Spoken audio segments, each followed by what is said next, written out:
All right, welcome back. I'll just let some more cameras turn on.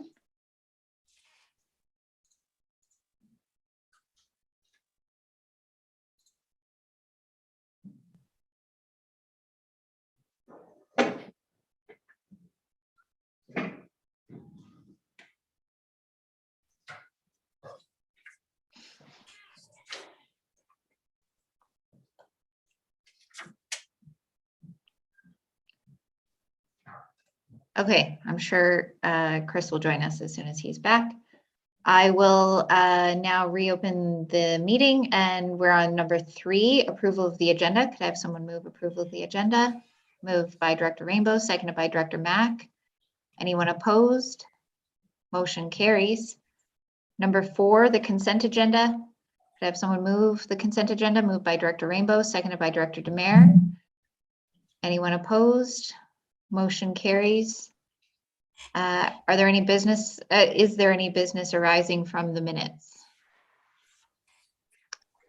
Seeing none, we will go to 6.1 PVIS recommendations regarding the Pemberton and District Initiative funding requests for the 2022 intake.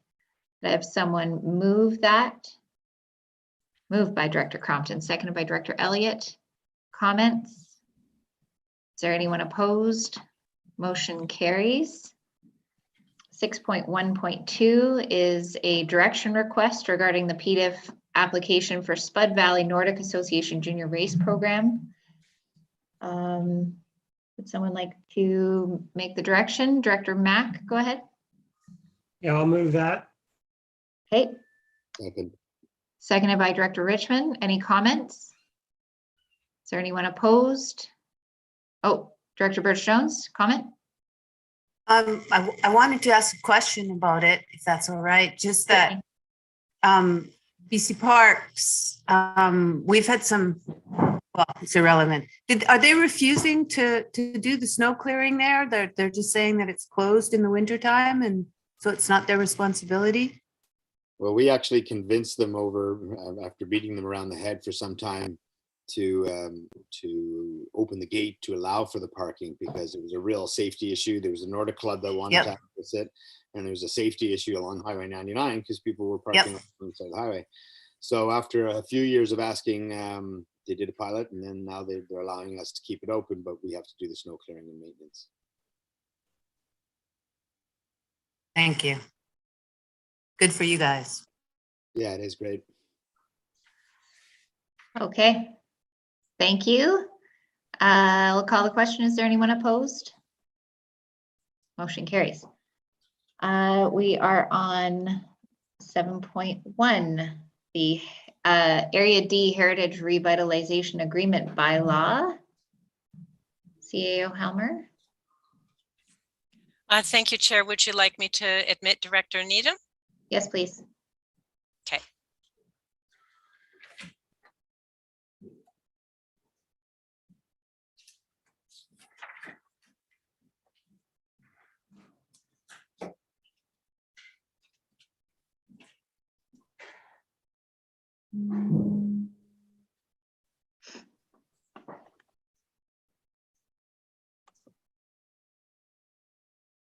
Good morning, Director Needham. Morning. We are on 7.1, talking about the Area D Heritage Revitalization Agreement bylaw. Okay, great. I'll turn it over to you. Okay. Yeah, so at the last meeting in August where this project was presented, the board requested that we bring back the bylaw after it was authorized by MOTI, the Ministry of Transportation and Infrastructure. That got signed in November, so the bylaw is ready to go. The board also asked that we bring back information from the applicant, the Britannia Oceanfront Development Corporation, about how they were representing First Nation history in the project. And so you'll see in the report, there's quite a significant and thorough document and addition to the existing heritage agreement, revitalization agreement, I should say, whereby BODC has included a very fulsome description of how they will be addressing First Nation heritage. So there was an archaeological assessment done. It was authored by Squamish Nation archaeologists. Also, a series of art pieces were commissioned by Squamish Nation artist Jim Charlie. So a series of panels are being proposed. These will be on a wood pedestal, or a series of wood pedestals, I should say, with copper or aluminum tops. And these will detail specific aspects of First Nations history in the area, including stories, legends, and myths. As well, stories will include stories about the earliest settlement, the environmental rebirth, particular to Britannia Creek, and the legend of the Copper Man. So you'll see the revised Heritage Revitalization Agreement that has been updated to include some oral history regarding Britannia Beach in relation to the Squamish First Nation. So if anybody has any questions about that, I am available to discuss it. Okay, thank you. Are there any questions?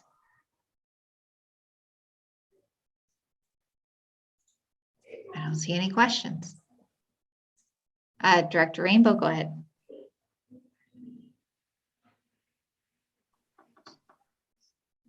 Tony, unmute yourself. I wanted to make a resolution, please. Bylaw number 1729-2021, cited as SLRD District Heritage Revitalization Bylaw Agreement, be adopted. And I believe we can go with the second that the chair, CAO, or corporate officer be authorized to sign the Heritage Revitalization Agreement. Okay, I have a mover, seconded by Director Demare. Any comments? Director Pettengill, go ahead. Yeah, thanks. I know I raised some questions and concerns the first time this came around in August, and was very happy to see the additional context. I think this is sort of what I would normally expect nowadays in terms of statements of historical significance when we're asked to look at the heritage of things. And so I really appreciate the effort that has gone into providing that additional context, and the additional work that's planned is really helpful, and pleased to see it. So thank you. Thank you, Director Pettengill. Director Rainbow, go ahead. Yeah, I just want to say I'm concerned about precedent here. I don't think we should have asked for this information to do with First Nations history in this context. Do I think it's important? Absolutely. Do I think we have the right to ask a community or a developer what they were planned to do in terms of educating people and giving the nation an opportunity to tell its story? Yes, of course that's important, and I fully support that.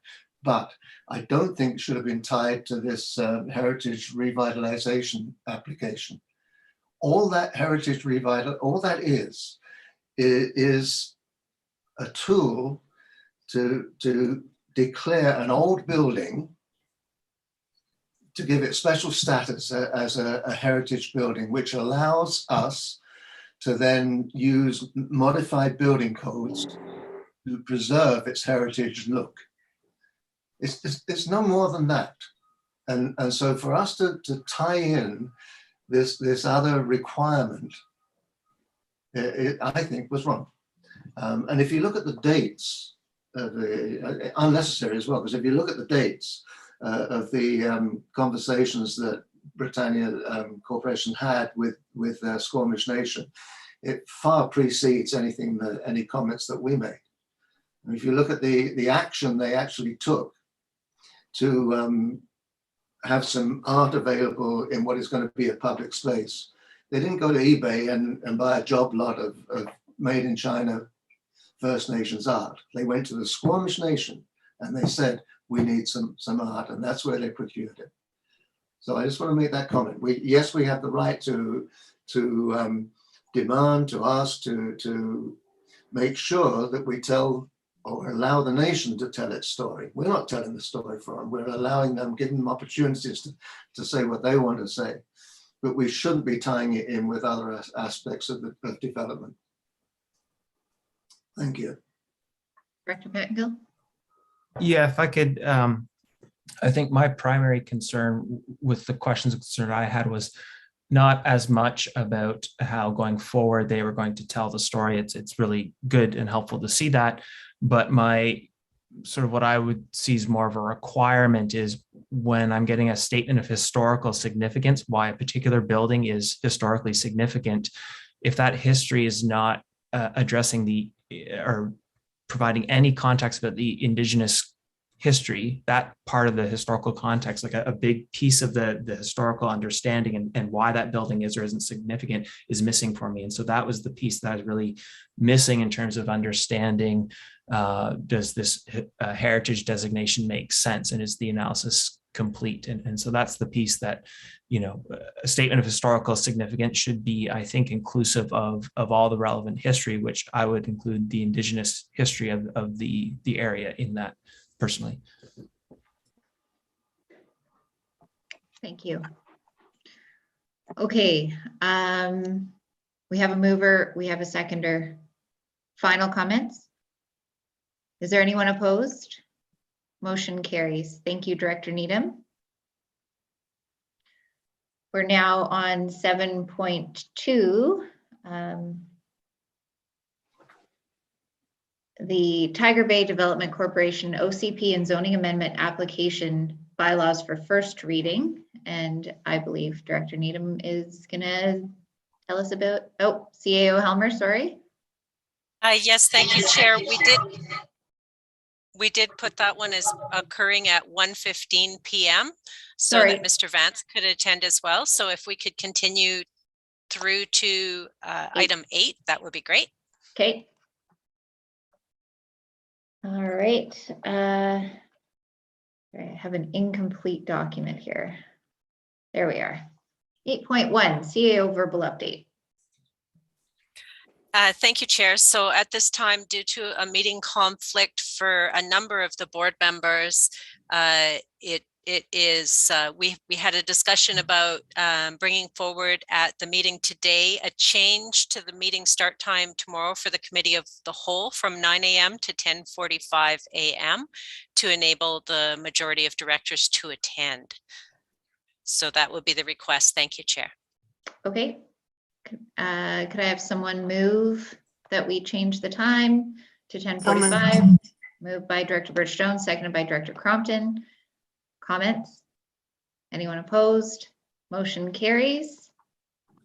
All right, and 8.2. Sorry.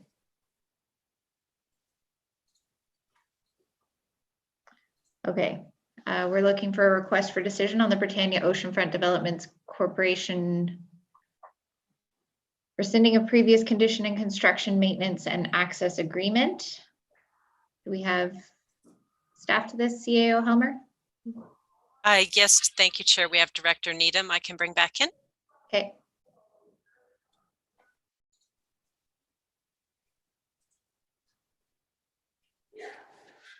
Welcome back. Thank you. We're on 8.2, and I'll turn it over to you.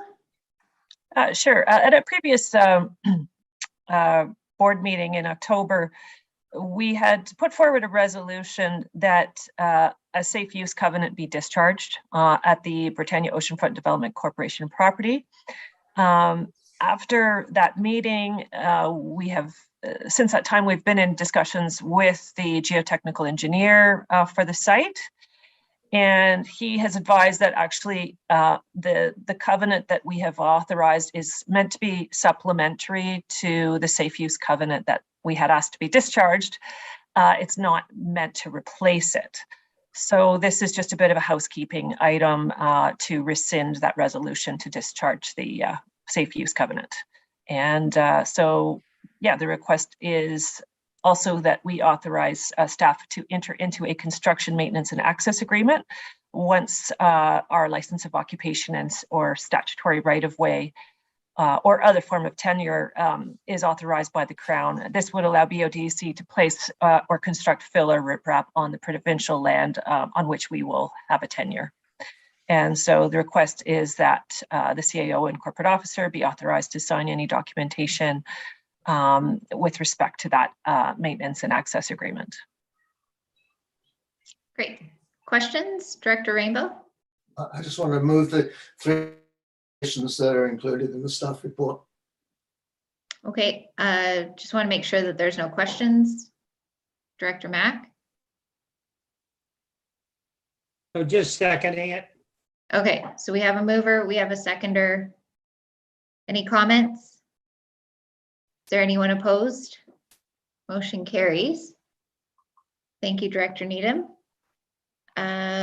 We are on 8.3, information report regarding Metro's 2040 amendments, notification to affected local governments. Is Ms. Dewar coming in to speak to this, or should we just receive for information? I guess She is available, Chair, if you would like her to come in. Okay, I'll just canvass the group. Is there any anyone with any questions regarding the report that's in our package? Director Pettengill? I just wondered if there's any value in making a comment. The thing that stood out to me is the precedent of such a big extension of the containment boundary. It seems related to what we have in our OCPs and regional growth strategy. And so is it worthwhile sort of acknowledging some level of concern, sending a letter or not? The justification to me for the extension didn't seem particularly strong, but so I guess just a question to the group. Okay, we can bring Ms. Dewar in so you can ask that question. Why don't we do that? Let's bring Claire in, please. Yes, Chair, thank you.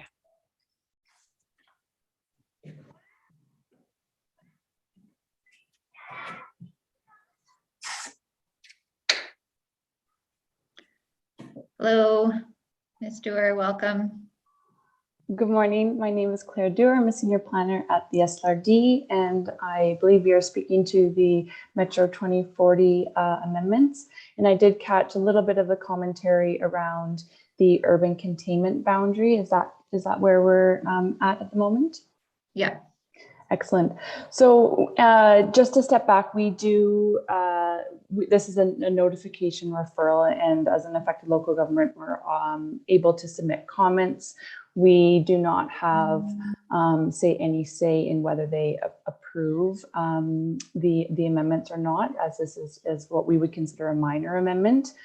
And so we have this ability to submit comments. Generally, from a staff perspective, I would say SOD interests are unaffected, but at the same time, I think there is potentially some benefit in noting that this is what appears to be a rather large extension of the urban containment boundary. And that was, as staff had sort of put forward in the comments, as there's ability to sort of speak to that and sort of where we're at with our urban containment boundaries. And the next steps with respect to submitting referral would be this staff would submit referral or comments either as what's suggested in this information report and with any additions or revisions that the board may suggest.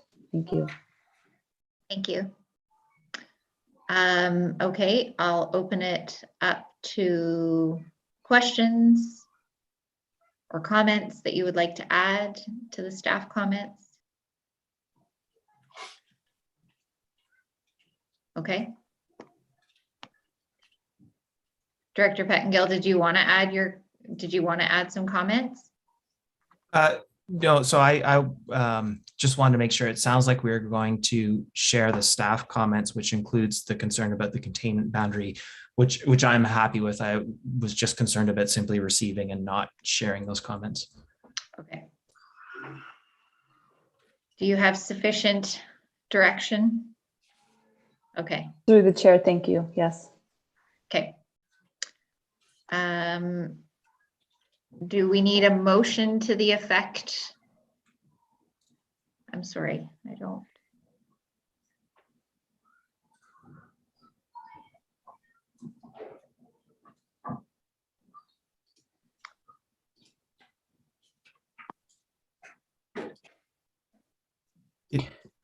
For Chair, the is it- recommendation. Go ahead. Is it easier if I move just that staff share the staff comments with the process? Yes. So move receipt and share the comments as laid out in the package. Moved by Director Pettengill, seconded by Director Crompton. Any further comments? Is there anyone opposed? Motion carries. Thank you. And thank you, Ms. Dewar, for being here. And I believe you are on the next one as well. So we're on 8.4, which is the Eagle Mountain Pipeline update, and I'll turn it back over to you. Or do I have that right? Okay. Yes, thank you.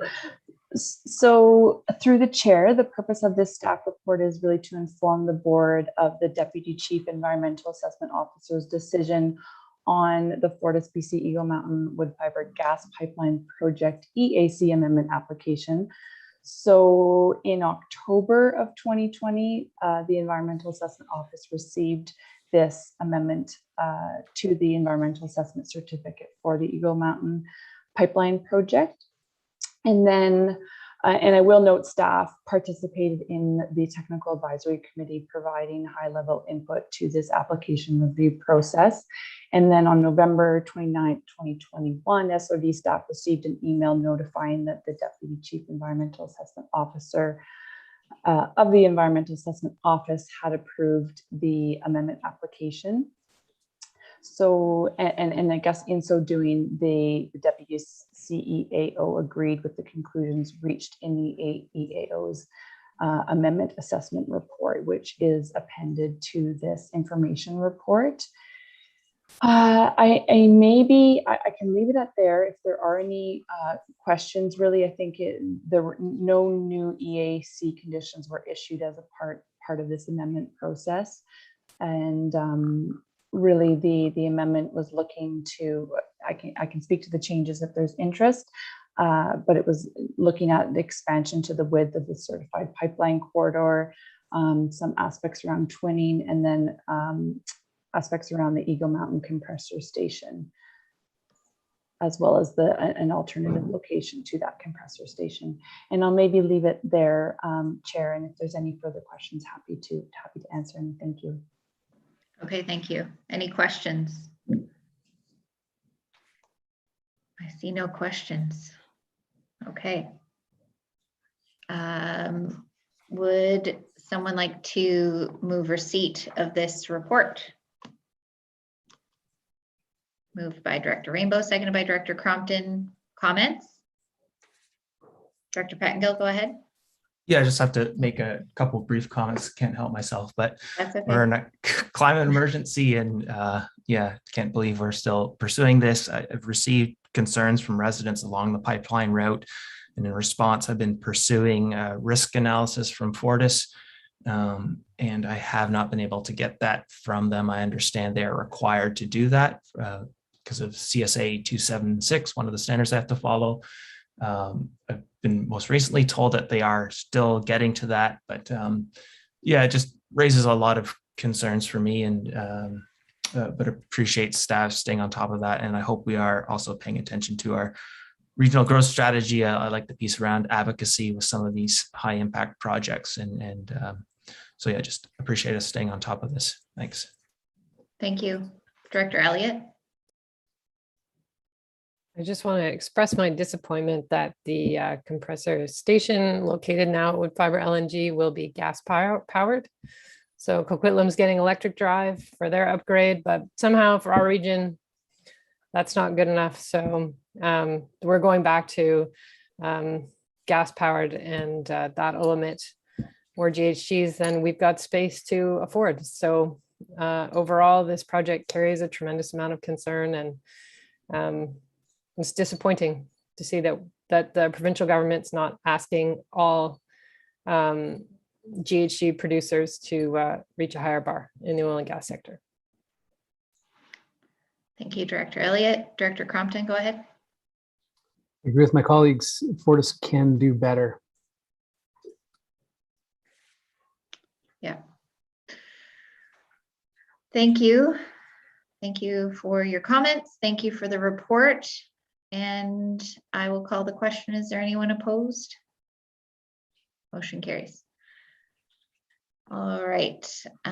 We are on 8.5, which is a request for decision regarding a revised board policy about BC Hydro PILT. Do we have staff coming in for this?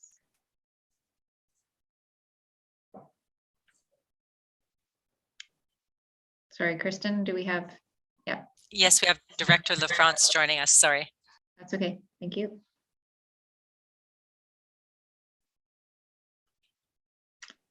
Good afternoon, Director LaFrance. Welcome. We're on 8.5. We're discussing the revised board policy regarding BC Hydro PILT funds.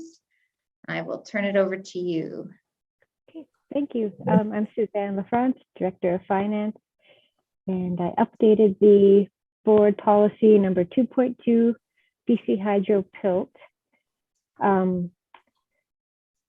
I'll just go into the revisions first, and then we can discuss the BC Hydro calculation if needed.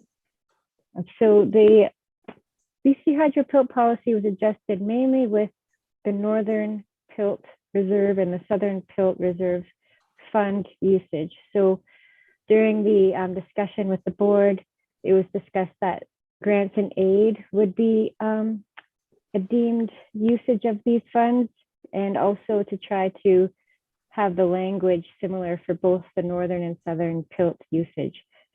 So the two now are basically stating both Northern and Southern can be used for to do incremental increases to the Northern PILT amounts shall be used for regional district services, capital projects, special projects, or grants and aid to not-for-profit organizations for the benefit of electoral area A and or electoral area B.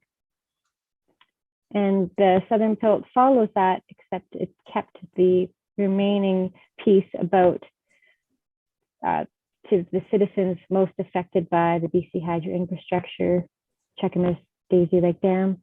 This would include people living in the Cheakamus Paradise Valley area. There was also a discussion about the Squamish Library amount. There was but we decided that it could be supplementally funded through the Southern PILT amount. So annually, we could bump up the Squamish Library amount by whatever the electoral area D director and district Squamish director wish to bump it to using the Southern PILT funds. Are there any questions on that part of the policy? Director Rainbow, go ahead. You're muted, Tony.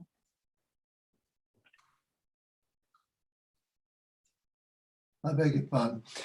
Suzanne, clarification, please. In your report there, you've got staff made the following adjustments to complete the revised policy. And in number 3, you're dealing with the specific allocations, and it's expressed in percentages. And then you give those 3 examples for the Lillooet Recreation Centre, Seton Portage Fire Service, and Squamish Public Library, which are 2016 amounts.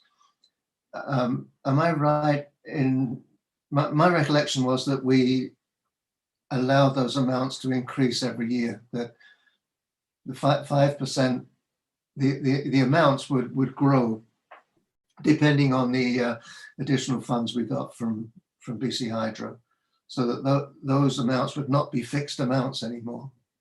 They would change every year. Am I wrong with that? Or? That's not what the board decided. So when this was discussed, I think you're talking about a different part of my report. So I'll just skip that number 3. I'm not quite sure what you mean by the number 3, but so the allocations will not change until the funding threshold is hit for the Northern Pilt and the Southern Pilt, which is 2025. But the discussion was around the Squamish Library, and you wanted to increase that portion. So you could supplement that Squamish Library allocation with your Southern Pilt annually. Okay, yeah, I And understand. then when 2025, the threshold is hit, then all the allocations change to what is shown in Schedule A in 2025, which is attached to the policy. And then all of those allocations increase with the BC Hydro Pilt increase. And the increase does not get allocated strictly to the Pilt funds for the northern and the southern area. Does that make sense? Okay, so those amounts are fixed until 2025, and that's when the changes occur. Yeah, that's what was, yeah. Thank you. I had a question from Director Birch-Jones and Director Elliott. Go ahead. Thank you. And I think when we get to 2025, then at that point, do you think, Suzanne, that it would, or Ms. LaFrance, we'll be expressing those as percentages versus amounts? Like for the rec center and so forth. Just that makes sense to me. Yeah, those percentages that you see in Schedule A at the very right side for 2025 will be the set percentages, and then the increase from the annual Pilt every year will be split as per the normal. So those percentages will stay, and so the northern and southern Pilt allocations won't get the 4% increase any longer. Will just be those will be kind of stagnant allocations. And you take out some of those stagnant numbers, but still leave the overall picture with the percentages in there. This is improved, and I thank you for your work. I am just sort of following up just on those few numbers that are there. That's temporary. Okay. Director Elliott, question, and then Director Demare. Yeah, I think I'm confused about the direction that I thought Director Rainbow and I provided on the library last time.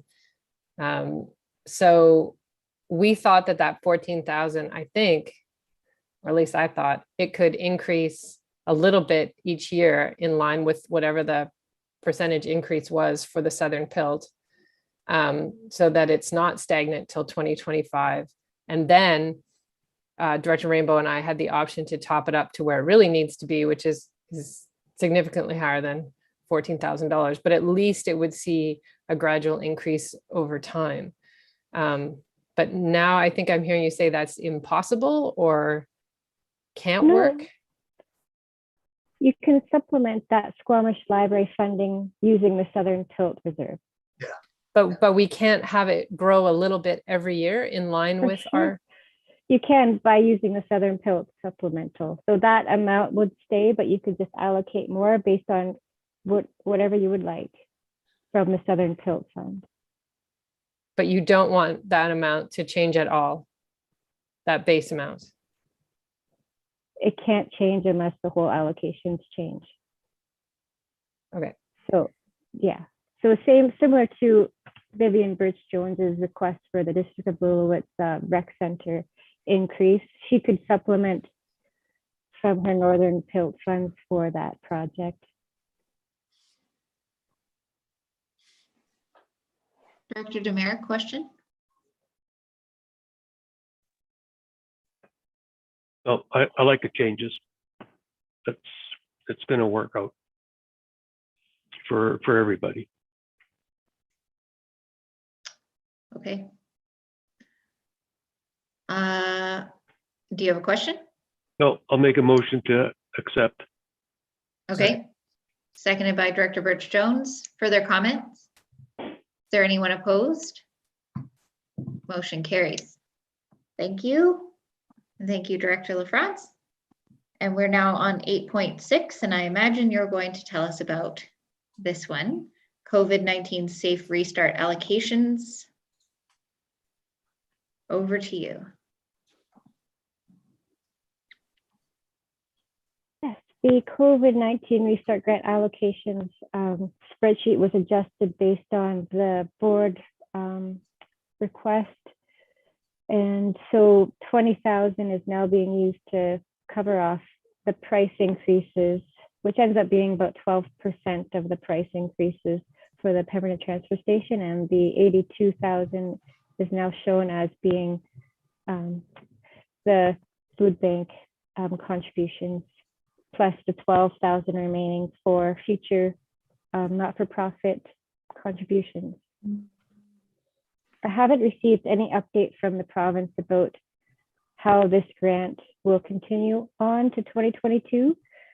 I'm sure that they will send some information soon, hopefully, about their wishes for these grant funds. Okay. Thank you. Are there any questions?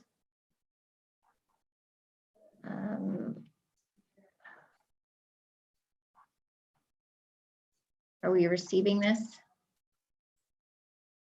Sorry. Yeah, could I have someone move receipt? Moved by Director Birch-Jones, seconded by Director Rainbow. Further comments? Hello? Is there anyone? Oh, Tony? No. Okay. All right. Anyone opposed? Motion carries. 8.7 is the NDIT Northern Development Initiative Trust local government internship program. Who is speaking to us about that? CAO Helmer. Thank you, Chair. I'll talk to that myself today. Ms. Westerholm is busy, so this report and the next one, I'll field any questions that arise. The internship program is the same one that we applied to and currently have an intern from. The suggestion this year was that if possible, we look to partner with the District of Lillooet. We do not yet have confirmation back from the District of Lillooet as to whether they would like to proceed with that partnership application. We do have a little bit of time left. So we, given that the next board meeting is not till the end of January, we've structured this so that if they're available and interested in partnering, that would be our first choice. And we proceed with that application jointly, which would then jointly result in sharing the costs as well as the time of that intern and the oversight and direction, mentoring, work plan. If that does not, if the District of Lillooet is not interested, we would apply as an SLRD, and it would be a person to go into our communications and engagement department this year and work directly with that department and support the initiatives with a particular focus on area A, B, Lillooet, but also to support the regional district as a whole. So at this time, we're looking for a resolution that would give us the ability to make that application, whether it be jointly or as just an SLRD, and to proceed with the necessary documents associated. Thank you, Chair. Thank you. Questions? Director Birch-Jones? I'm really appreciating all this work, and I especially appreciate that you're trying to include Lillooet in the future application, and I sincerely hope that works. It would be ideal, but I like it that you have the plan B, and so I support all of these 1, 2, 3, 4, 5 that's as they are, if you're ready for that. Yep, you can make that motion. Do I have a seconder for the motion? Director Demare? Comments? Seeing none. Well, go ahead, comment. Just the one, I would very much like to see the report from the current intern. I know that it's been extremely unusual year, but I'm still curious about the work that's been done in the past year by the intern. Okay. Thank you. I will call the question. Is there anyone? Oh, Director Demare, comment? Yeah, I love this program, and we need to do our part to continue to develop the new people for local government. Yep. Okay, I'll call the question. Is there anyone opposed? Motion carries. And 8.8, CAO Helmer. This is the NDIT Grant Writing Support Program funding opportunity. Yes, I think Director Demare has his hand up first, though. Yeah, I'll declare a conflict of interest as my daughter works for the BRVCA and my wife is a director on the BRVCA. Okay. We can put Director Demare. Thank you. Theo. Thank you, Chair. So this program we've been applying to for a number of years. It gives us economic development capacity building in the northern part of the regional district for areas A and B, who are part of the NDIT service area. And we are looking for authorization to apply again to that grant, and that that we be authorized to sign all of the necessary documentation associated, either the chair or the CAO or both. And also we have received a request which is from Brevka, who would like to continue to provide that support for this year. And one last piece is that Area A PILT funds be used for the matching portion that comes from Area A. The intent is that Area B will be considering at the next electoral area directors meeting their portion from select funds, which has been delegated to that committee. So it would be subject to proceeding with all of that, subject to that funding being made available at the electoral area directors meeting, which is upcoming in January of 2022. Okay. Thank you, Chair. Any questions? Seeing no, Director Pettengill, go ahead. Yeah, just the program makes sense to me, but I was more curious than anything on page 457 of our agenda, the anticipated funding requests that I guess the grant writer would do. One of them is machine guns for the island for $40,000, and I was just wondering what that's about. Oh, no. I thought I'd be able to answer any questions on this. Did you actually say machine guns? It says machine guns for the island for $40,000. Hold on, I'm just going to find it. Yeah, it's on page 457.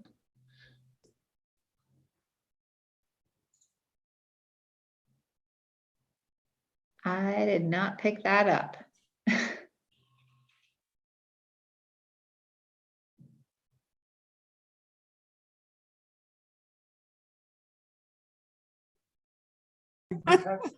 Well, I can't answer it. It's totally something to do with the Halemore Heritage Site, and I can only trust in Sal that that's part of the Halemore Heritage Site history somehow. I mean, it was an incredibly populous area during the mining years, as you guys will all know. So, but I can't answer it beyond that. Oh, You, Helmer. Yes, thank you, Chair. I don't have much to add in terms of answering Director Pettingill's question specifically, but what I can tell you is that the grant writer support is available not only to the regional district areas A and B, but also to community organizations to apply for various grants that are in support of their reasons for being and their different priorities and initiatives. So those groups will connect directly with the grant writer, identify projects that they would like to have support in securing funding for, and the grant writer will assist them with the applications and the reporting and all of the other grant related requirements associated. So this would be a priority that Halemore Heritage Site has identified as being important to their organization. And if there was more questions around specifics of either Halemore or any of the other parties that are external to the SLRD, that would be held with the grant writer themselves. Thank you, Chair. Thank you. Any further questions? Go ahead. Just to Director- comment that the program works extremely well for us. Lori Reimer has done an amazing job, as you can tell.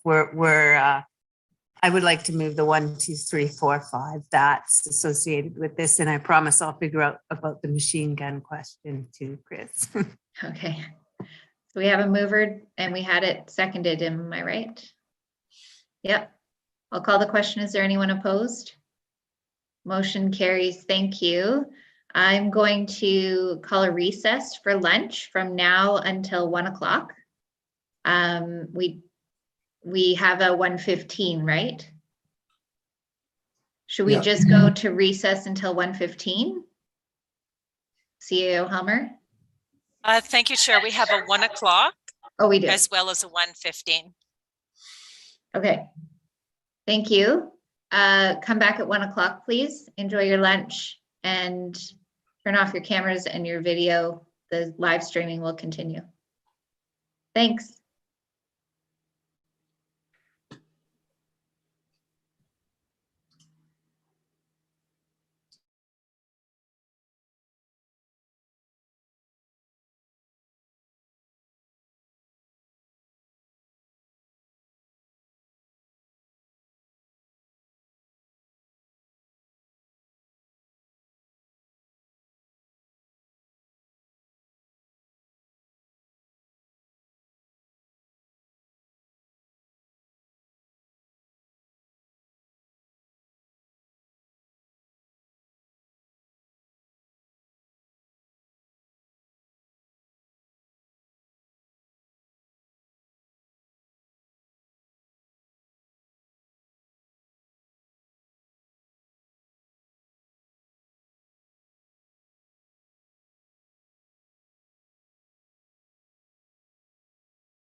Chris, I just wanted to follow up with you on the machine guns at the site. There were machine guns installed there by one of the very important citizens prospectors, Will Hailmore.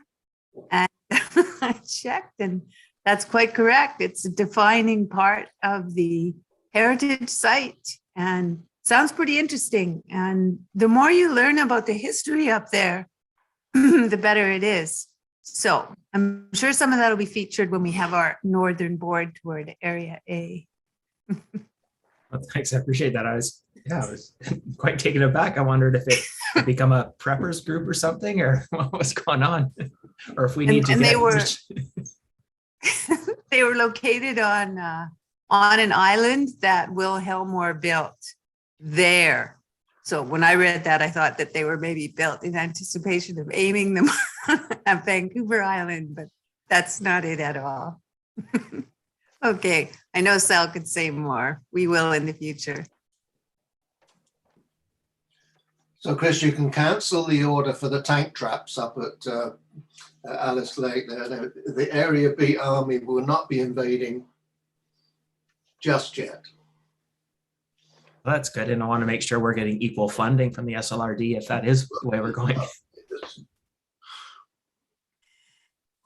if only we had the amount of gold that they were pulling out of there now in those days, because it was an incredibly wealthy source of wealth. Yeah. That area, just in my time, was placer mined 3 times. And they actually have, power line coming, a 3-phase power line going into that site because of the screens that they had to use to screen the material. And they actually diverted the Hurley River and dug it down right down to Glacial Till to get the gold. Lots of history.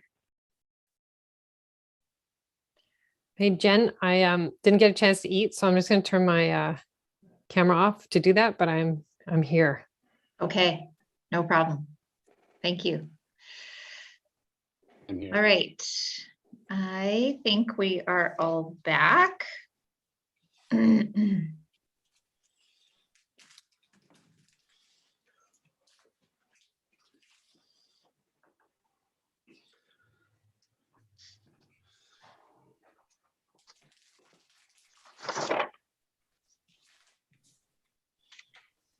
So we are at 8.11. This is a request for decision regarding the solid waste and resource management plan focus amendment. We have a staff presentation with Shannon White from the District of Squamish.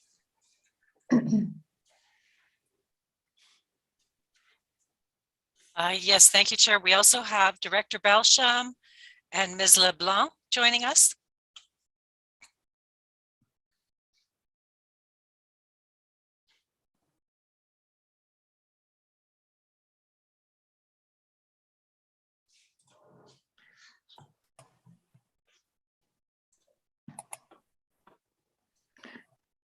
Okay, good afternoon. Thank you for joining us. Director Belsham, Ms.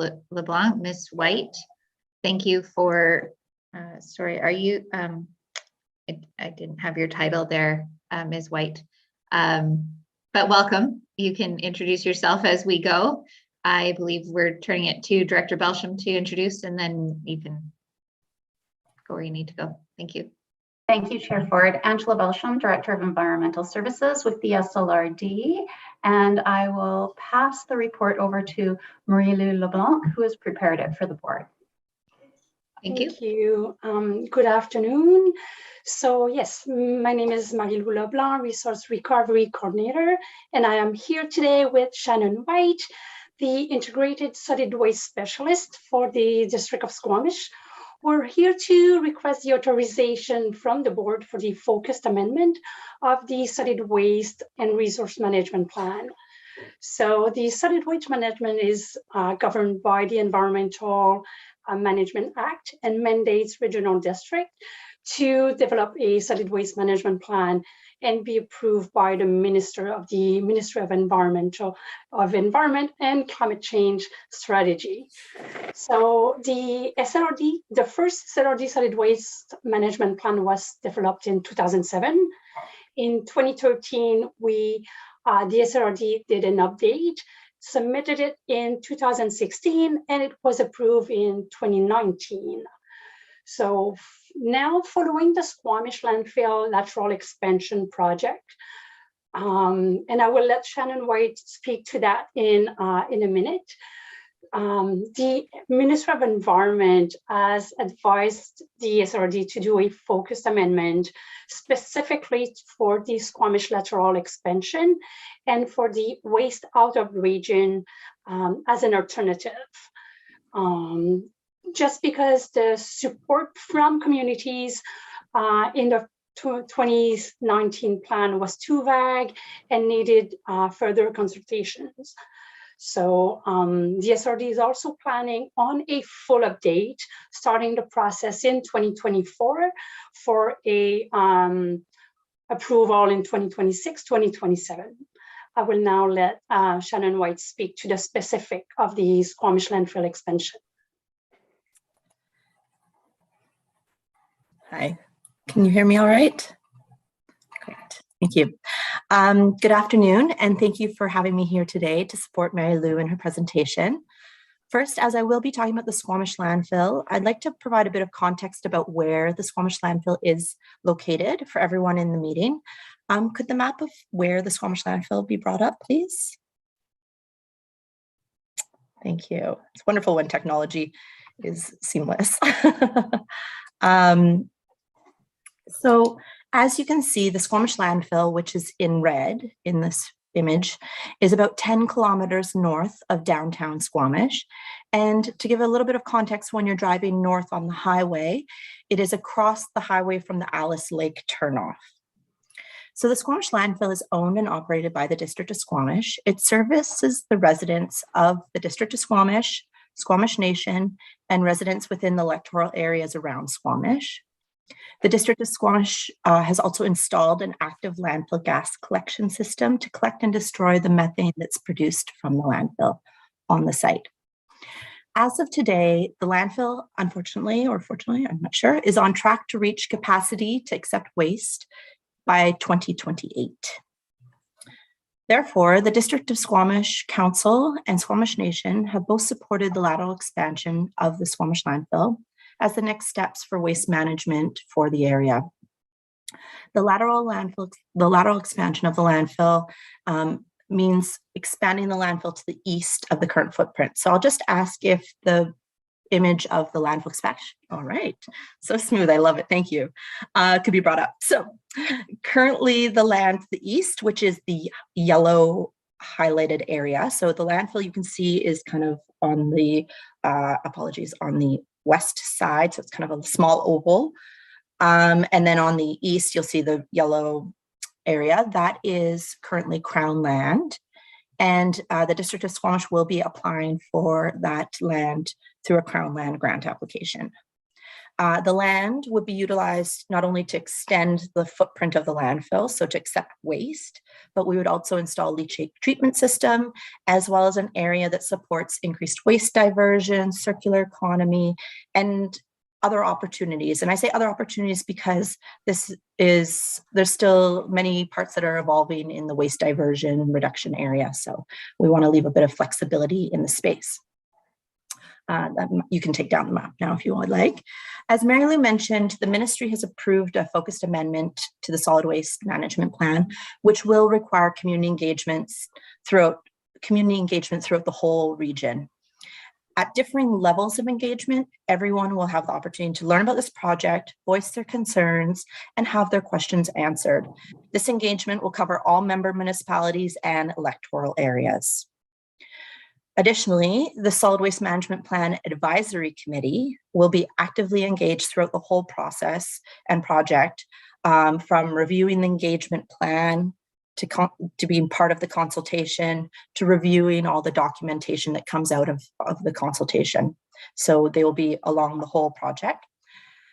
And the District of Squamish recognizes that the requirement for this focused amendment and the related engagement is really being driven by the District of Squamish and our need to resolve the issue of where do we put our waste, our garbage.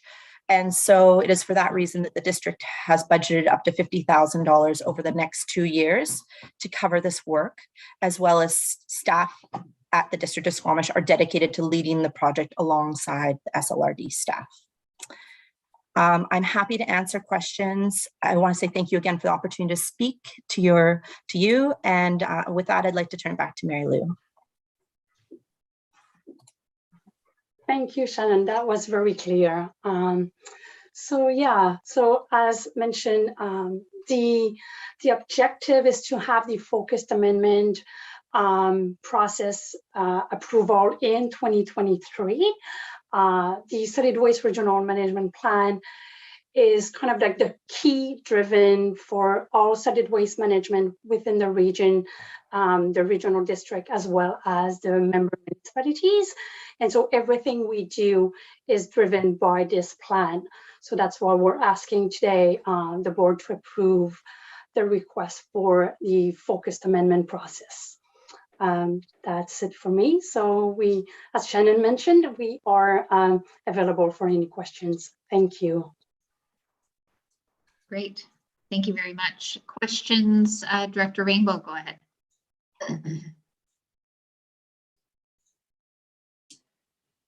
Thank you. On the bottom of page 2 of your report, there talks of options. One is the lateral expansion of the landfill, 2 is construction of a transfer station and exporting the waste out of the region, and the third one, the waste to energy. Have numbers 2 and 3 just been discarded as not options anymore? Are we locked into a landfill? So through the chair, so at this point, the District of Squamish, they already did the vertical expansion. They are moving forward with the lateral expansion. I do believe, and correct me if I'm wrong, Shannon, please, the transfer station was not decided as an option for this specific project. As for waste to energy, this is a bigger discussion that we need to have, and this can be brought up during the full update of the solid waste management plan update that will start in 2024. And the waste out of region, that will needs to still be an option in case something happened. We all saw what happened this year. We need options to be able to export our waste. It's not ideal, but that's why this one is included as well as within this focused amendment. But any other options will be brought up as part of the full update. Thank you.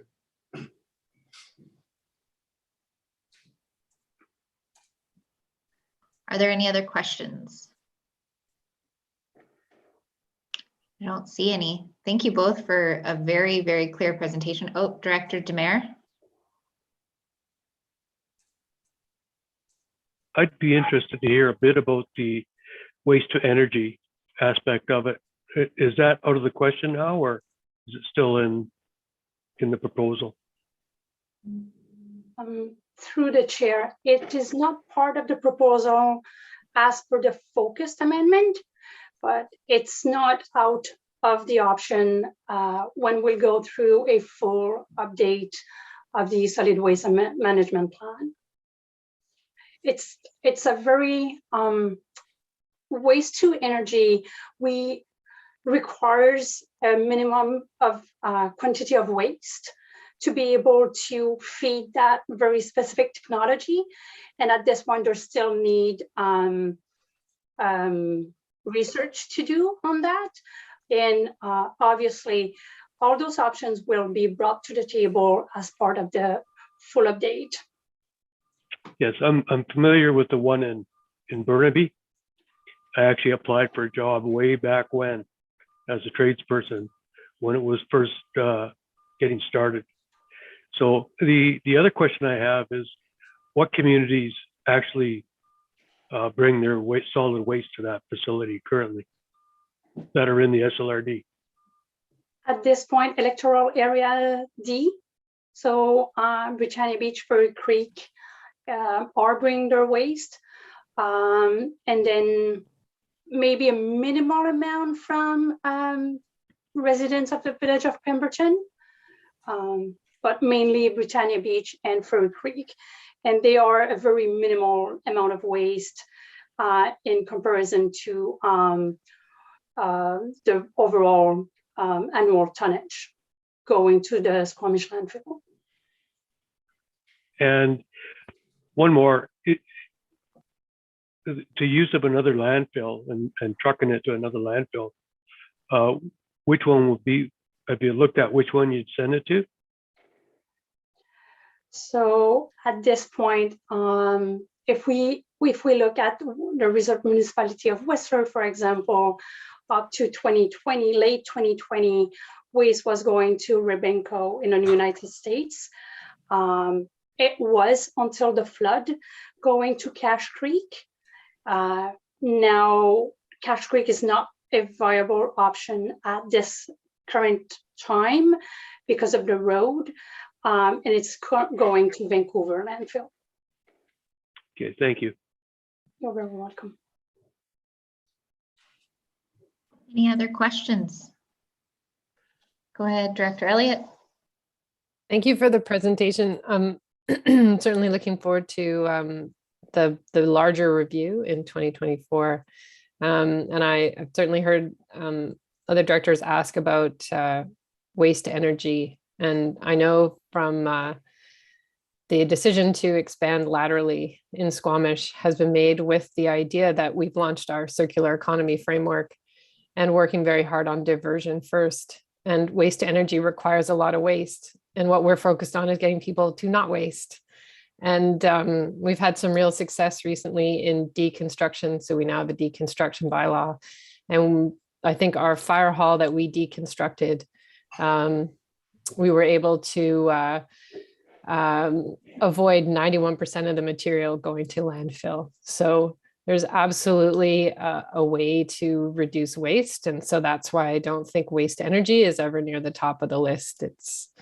It comes next. And what's great about the timing of the bigger review is that I expect this area and the technology and the capability will shift so quickly in the coming years as more people stay focused on building a circular economy. So it's quite an exciting area. And, you know, I know maybe at the beginning of when you were thinking about what to do for a living, you didn't think working in trash would be so cool.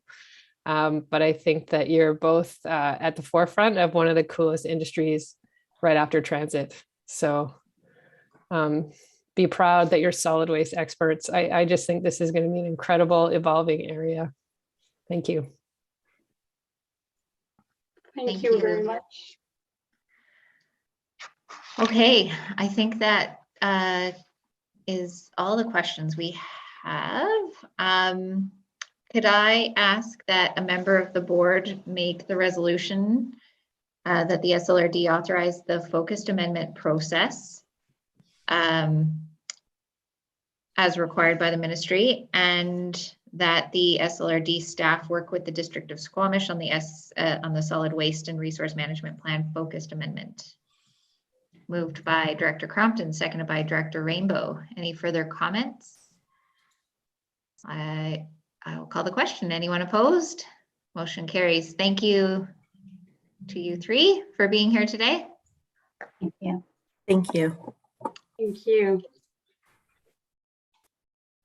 Okay, we are now going back in time to 7.2, which is Tiger Bay Development Corporation. Do you want to bring in staff? And yeah. Yes, thank you, Chair. Director Needham and Mr. Vance are joining us.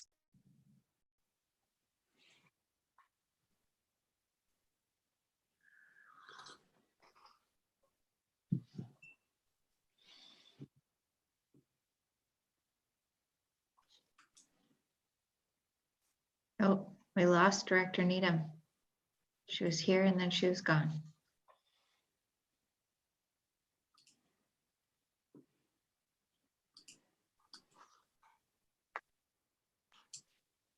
I don't see her back in the waiting room yet, Chair. Okay.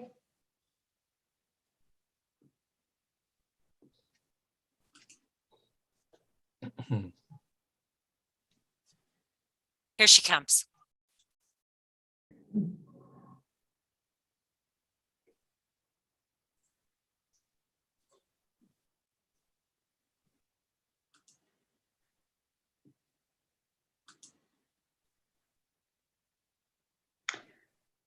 Okay, welcome, Director Needham, Mr. Vance. Thank you for being here today.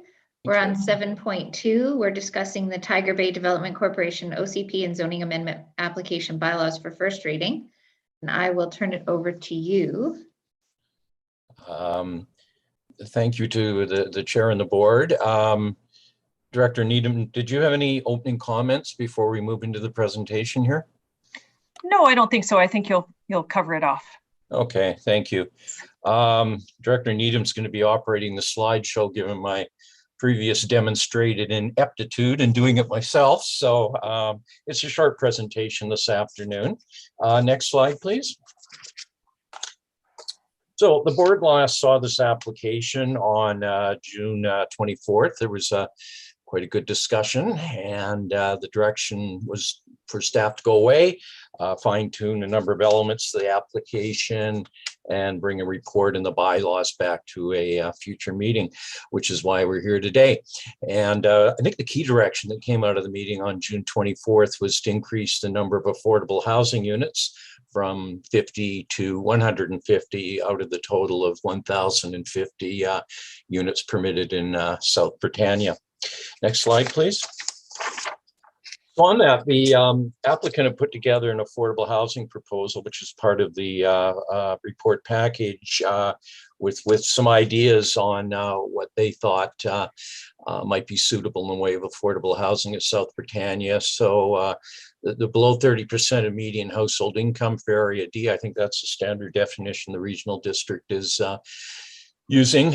They suggested at this point there might be three types of affordable housing: subsidized rental, which would likely be through BC Housing, CMHC or similar, some workforce rental housing targeted primarily at employees working in Area D at the surf park and tourist accommodation and elsewhere, and then what they call cooperative micro apartment rental housing, which is more dormitory style housing perhaps. The details will be worked out through a housing agreement.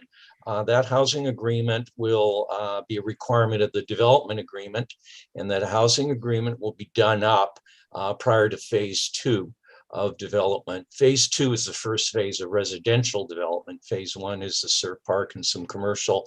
In other words, there'll be no residential permitted at South Britannia until a housing agreement is done to the satisfaction of the board.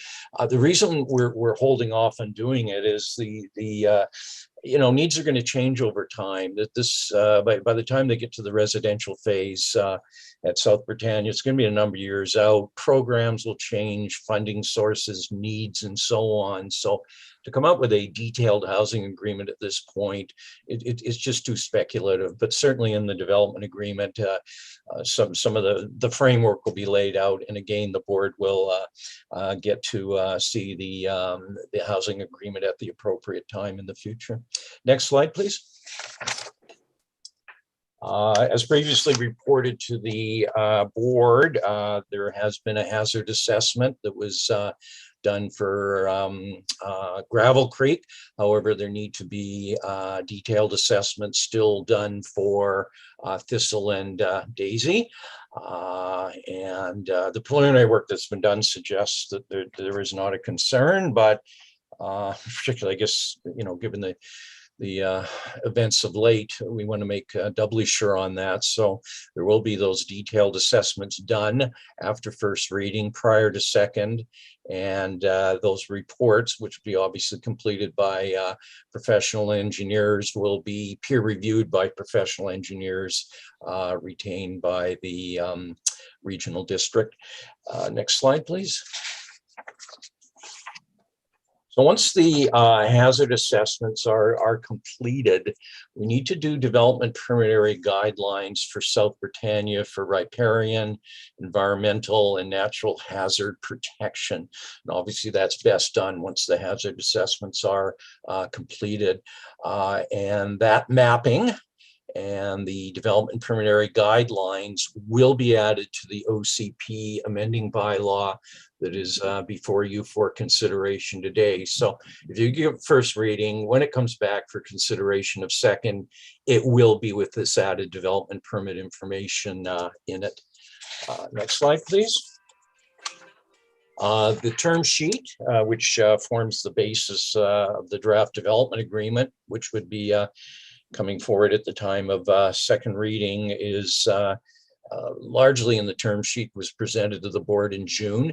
There are 3 key changes to what the board saw in June to the term sheet that's attached to this report today. The increase to 150 units of affordable housing. A decision which the applicant has agreed to increase from step code 3 to step code 4. The board had previously agreed to step code 3, but my understanding is there's a move afoot down in Furry Creek, for example, to move to step code 4. So we thought it was appropriate the same would occur at South Britannia, and the applicant is okay with that. The board had previously been informed that the applicant would not be using natural gas as an energy source.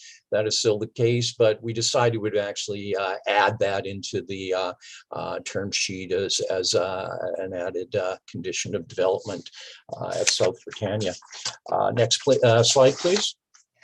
So the OCP amending bylaw is fairly straightforward. What we're doing in South Britannia is we're redesignating it to planned community, PC, and that matches what's at Porto Cove and at Furry Creek. So a few maps and some text amendments in the OCP, but fairly straightforward. Next slide, please. Yeah, and these are the two maps will be added to the OCP, an illustrative concept plan and a pedestrian parks and open space plan. So they'll be part of the OCP in the future if this amending bylaw is adopted by the board. Next slide, please. And then there's the rezoning bylaw. With a lot more detail. It's a custom zone. It's a CD zone. It's a CD zone 4. CD 3, I believe, is Furry Creek. So we created some custom land use designations that will apply only in South Britannia. This is based on input from the board on certain uses the board wanted to see and so on. And that CD zone is divided into a number of subzones. each of which has its own set of permitted uses, densities, and other regulations.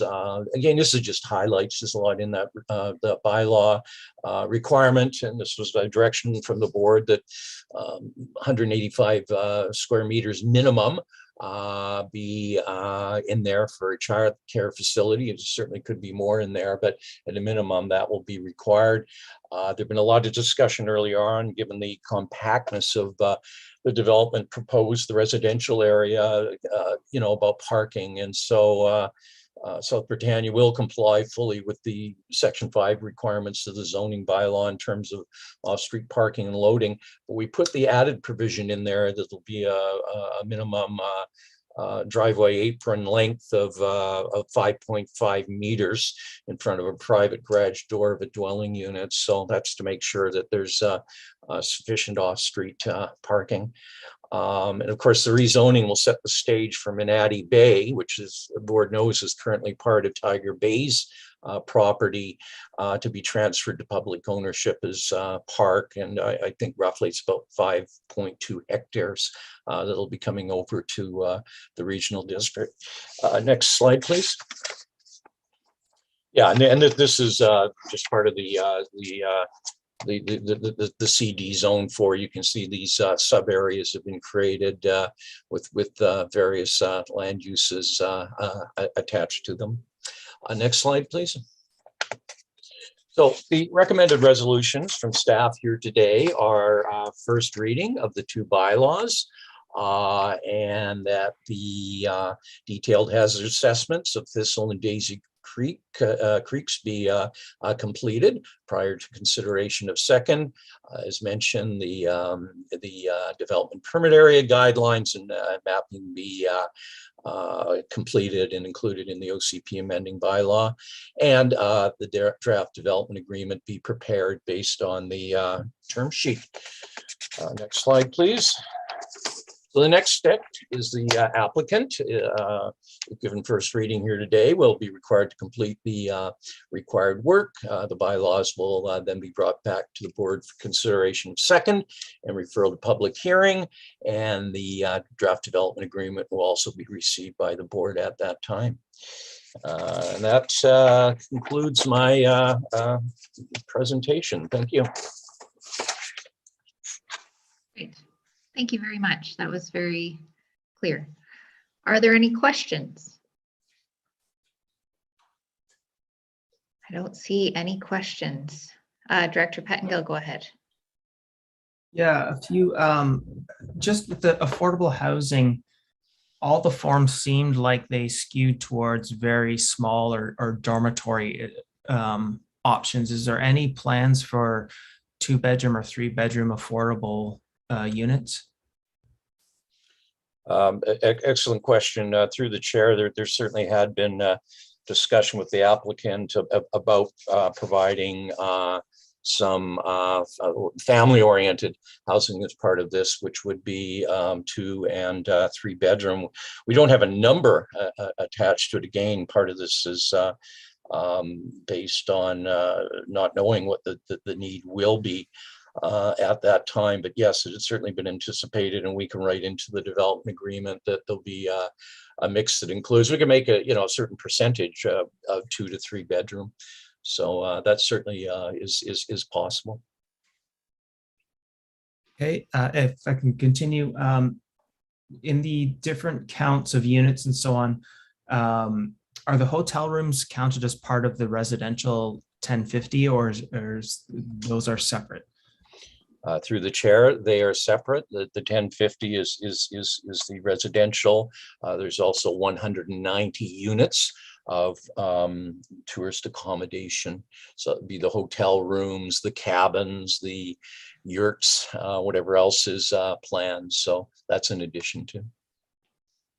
Okay, and very pleased to see the no natural gas as an energy source. I'm wondering if that would be inclusive of decorative and cooking, because I think from my perspective, one of the goals is to just get away from building and fossil infrastructure.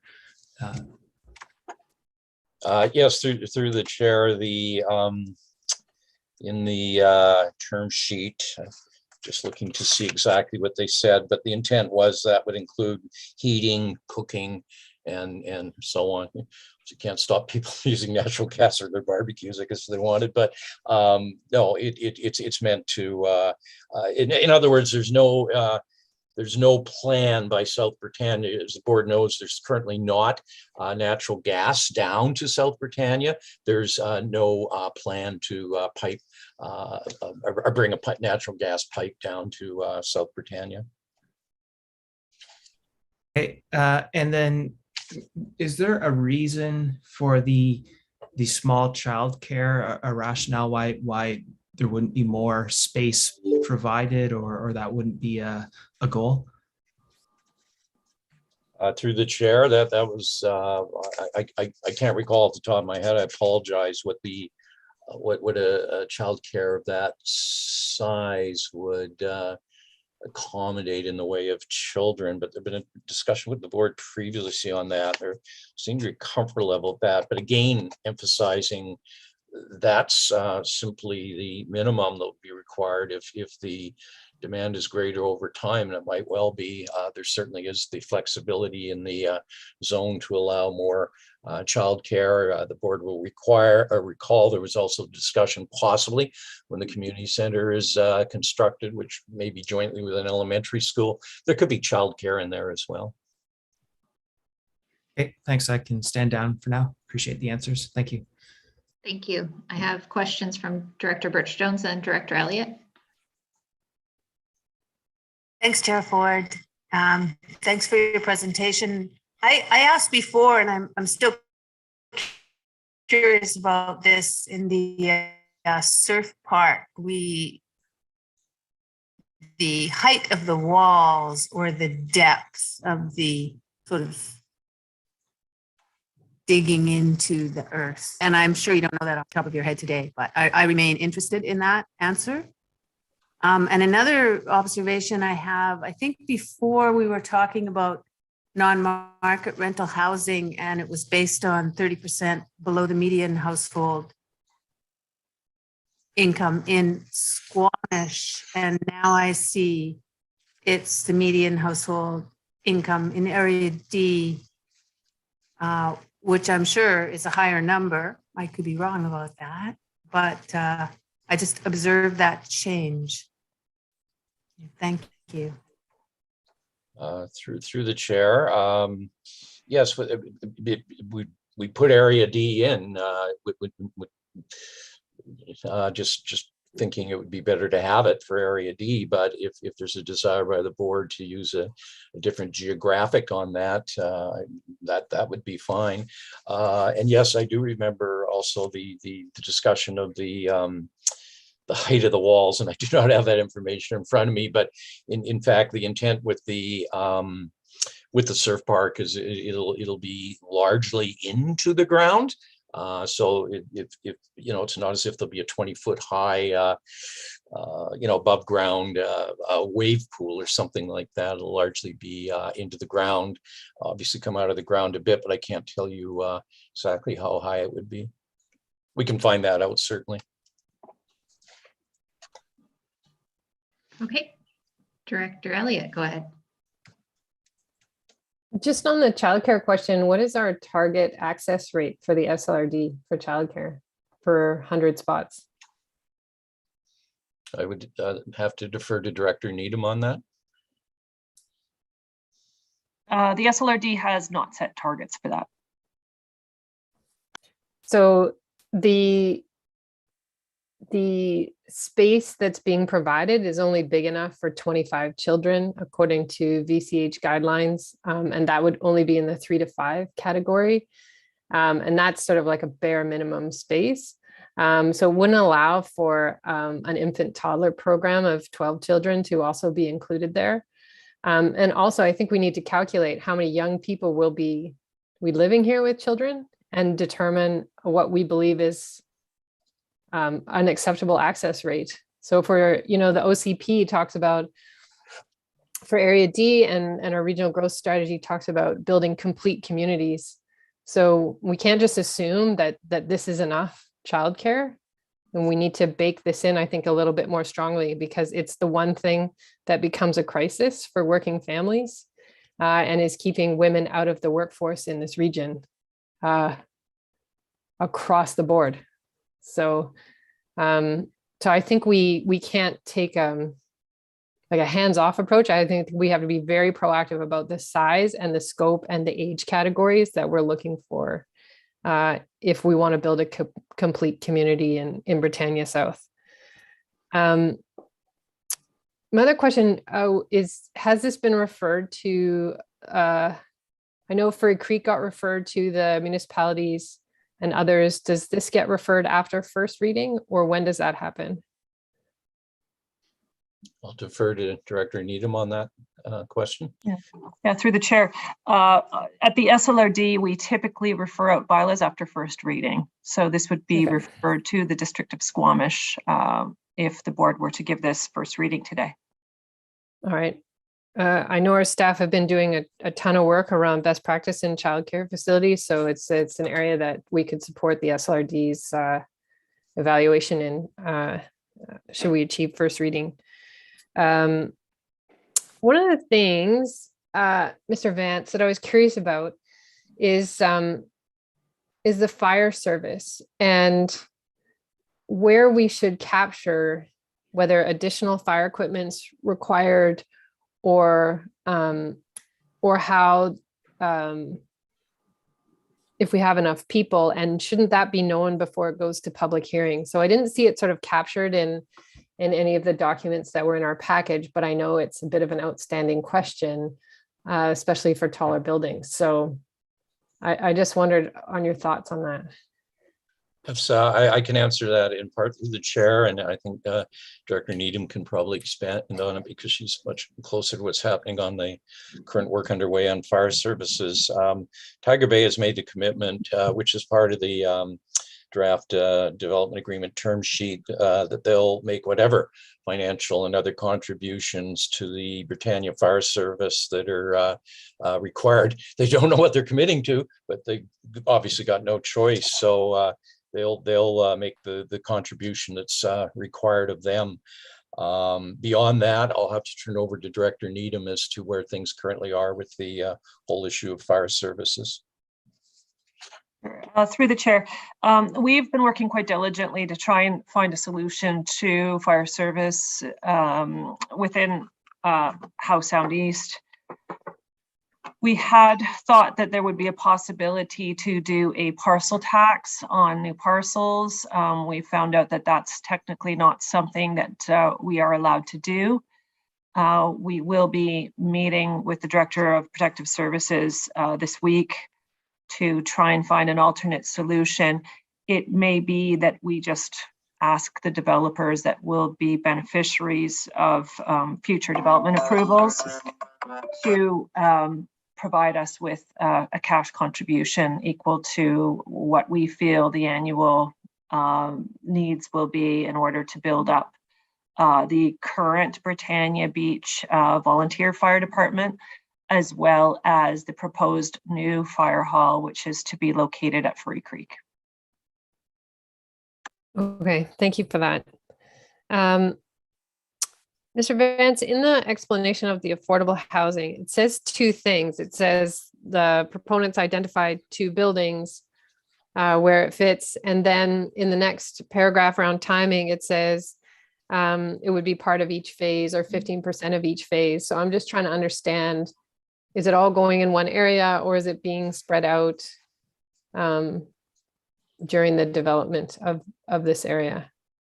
Through the chair, good question. The given the uncertainty around exactly how it's going to be funded, who some of the providers are going to be, and so on, I think the desire of the applicant is to try and consolidate it into 1 or 2 buildings. But if that's not possible for whatever the reason, the fallback would be that it would be distributed more broadly through the development, 15% per phase. It's not ideal in terms of management and so on, but again, no one knows for sure what the situation is going to be in a few years. So it's hard to make a firm commitment as to which model will be followed.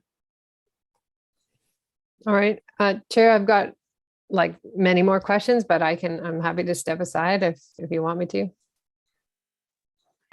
I think carry on. Okay. Yep. Do we have any commitment in any of our bylaws around adaptable units or accessible units? I'll have to, through the chair, defer to Director Needham on that. We do have policies within our official community plan around provision of accessible units, and the code also has provisions, the building code, I should say. But what about adaptable units? So just making sure that the walls are reinforced in the bathroom so rails can be put on eventually and that sort of thing. Can we work that in?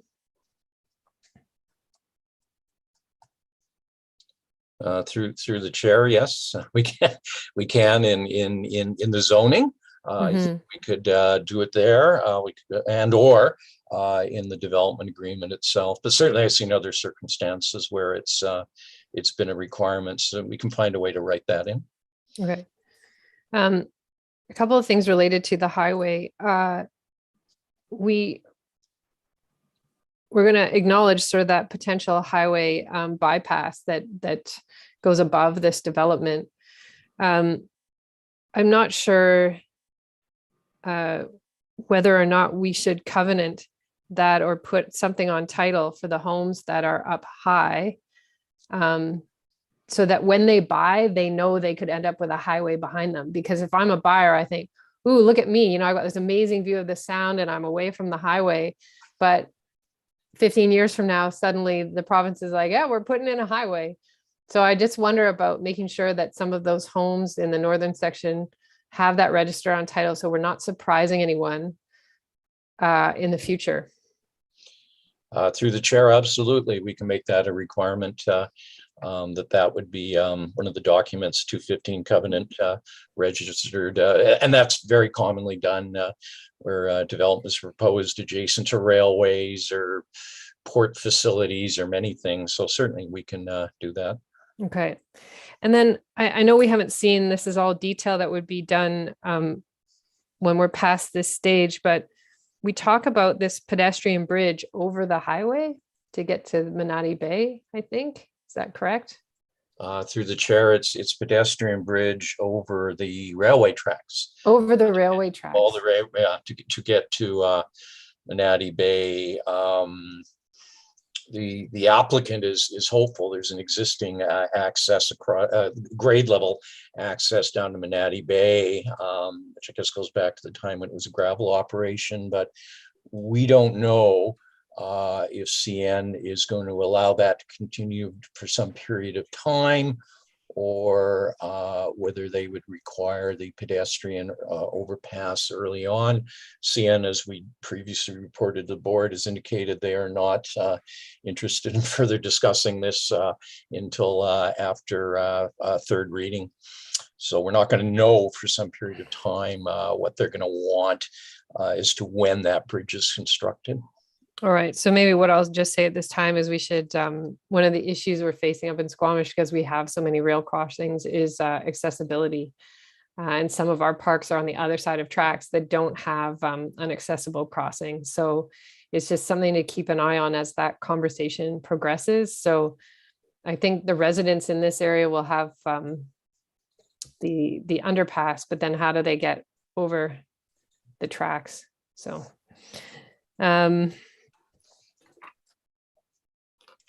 I think, where we described the Surf Village commercial, and it talks about pump tracks and skate parks.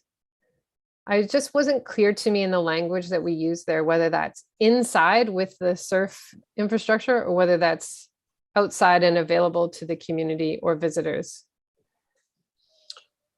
Through the chair, it's a little area, and don't unless we want to put the plan back up, if you can envision where the highway is, and then you got the surf park facility, the big big pool of water, as I call it. In between there's an area where they just envision some outdoor facilities, pump track and so on. My understanding is that would be part of the surf park recreation. In other words, you pay to use it. I can confirm that with the with Tiger Bay, but I think it was intended that it would be a commercial enterprise. Yeah, it's an interesting question just about community accessibility to more than just the fields that are contemplated. But I know the skate park's super popular in Squamish, and as is the pump track. So just, yeah, the language wasn't clear to me. And so I think we should make a call one way or the other about whether we expect those to be private infrastructure or public infrastructure. And then this is my last question, then I'll collect my thoughts.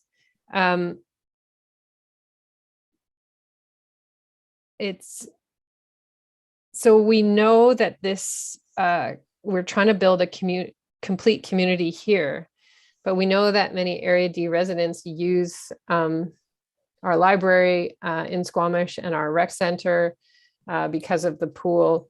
And I just wonder if we would contemplate as a board a contribution, because those facilities are at capacity, and now we're adding 1,050 units, which adds more residents in Area D that will be accessing facilities in Squamish. And I wonder if there's a CAC contribution that contributes to expansion of those facilities that we know Area D residents are using. So I think that applies to both Furry Creek and this, is to consider the impact regionally.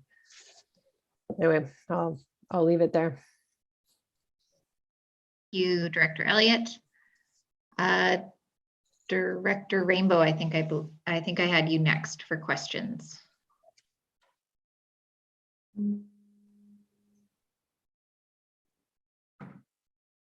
You're muted. I didn't have a question. I had a couple of comments.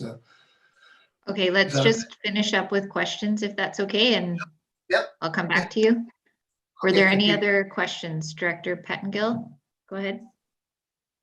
Yeah, thanks. I'm just wondering if staff can speak to the complete community language that's in the Area D OCP and the RGS. And I'm asking that where I see the alignment between the sort of resort, the surf park and the hotels and the dormitory type housing, but the rest of the housing, most of it's at market rate.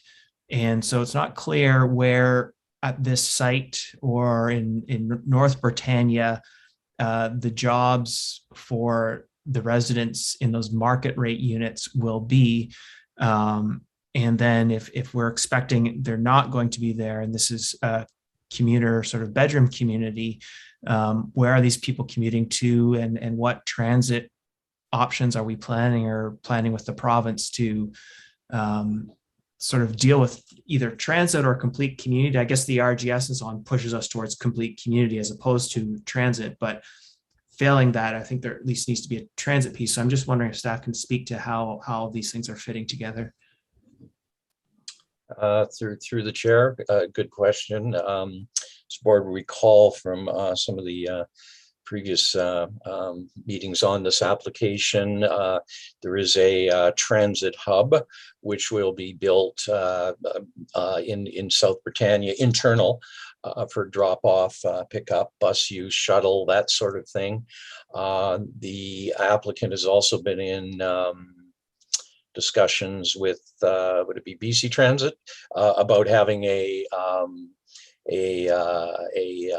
regional drop-off pickup on the highway in the vicinity of the former coffee shop there, but those are just ongoing discussions. There's no commitment. Certainly we are accommodating in the plan the opportunities for these things in the future, but we can't, of course, force transit to be there if it doesn't want to be. And if I could follow up then, so it sounds like the thinking rather than complete community is more transit focus, or are there sort of larger areas of employment lands where the sort of typical pay scales might match the residential purchase prices? Through the chair, there's certainly most of the employment at South Britannia would be related to the tourism industry, to recreation, Sur Park, and so on. Variety of wage rates.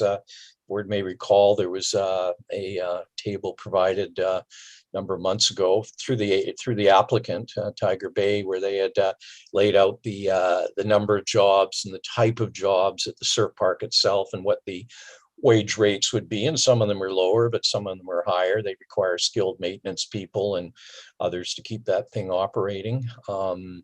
Certainly, we would assume that a number of the people working at South Britannia would be living there, but we also recognize there'll be people that are working there that are commuting perhaps from North Shore of Vancouver and from the Squamish area. What that split may be, we simply don't know at this point. Okay, thank you. Director Crumpton, go ahead. Thank you, Chair. I am looking at the Chalmers report, and it's got a couple things I want to ask about. One is the phasing. What I can't find, and I know it's here because I think it's here, is how much residential is allowed to be built in phase 2, phase 3, phase 4. I understand none can be built in phase 1, but I'm just wondering about phase 2, phase 3, and phase 4 as far as what's included in each phase as far as total units. Through the chair, yeah, the development agreement has the phasing plan to get to the number of units that are part of each of those phases. We have to look at the zoning, and that sets the number of units that are planned or envisioned in each area. I can't give you the number right now. I'd have to do a little bit of math on that to tell you how many, for example, units are envisioned as part of phase 2. In fact, what we think, or what the applicant thinks, is there'll be sub phases within that. So phase 2 may not be all the units that are permitted under the zoning in there. There's probably going to be sub phases within that. I asked primarily because of the amenities that are included in this and where they are situated in the process. And I would be concerned about finding ourselves in a position where, and I said this at our last meeting, but I'll say it again, find ourselves having built a significant amount of the residential density, but not delivered on the amenities. And as I read the amenities, the affordable employee housing is intended to be in phase 2. If you do split that, it would be good to have it at the very beginning of phase 2 or even in phase 1, especially if it's broken out from the rest. I feel like sometimes projects like this get one phase done and then sit for 15 years, and you then have a community that needs to be able to hang together with what was built in the first phase. So hoping to see that in a little more granular detail when this comes back to us. I also was wondering, the report says the non-market rental housing will provide housing at unit rental rates below 30% of the median household income for Area D. As I'm sure you're aware, the CMHC definition of affordable housing isn't 30% below median household income, it's 30% of median household income. So calling this affordable housing doesn't match with CMHC. Am I right about that this is using a different definition than the CMHC definition of affordable housing? Through the chair, I'm going to have to ask Director Needham, there is a definition of affordability, I believe, that the SLRD came up with, and I'm just want to confirm whether what the applicant is proposing here conforms with what the SLRD's definition is, or whether we should be looking at amending that definition. Yeah, through the chair, I can't answer that right now. I don't have that in front of me, but we can certainly make sure that those align. Yeah, I just 30% below median household income is a different number than what I was assuming is affordable housing. So I'd like to see that clarified when it comes back. If the size of the daycare was increased, is there available area that you could include it without sort of ruining the existing proposal? Or we're just a lot, I guess I would say we're a long way from having exact footprints on these buildings. Is that fair to say? Through the chair, absolutely. It can be accommodated. There's enough space that it would not detrimentally impact on the on anything to do with the design of the community. Okay, I agree. I share the opinion of my colleagues that too small, and it would be good if it was bigger.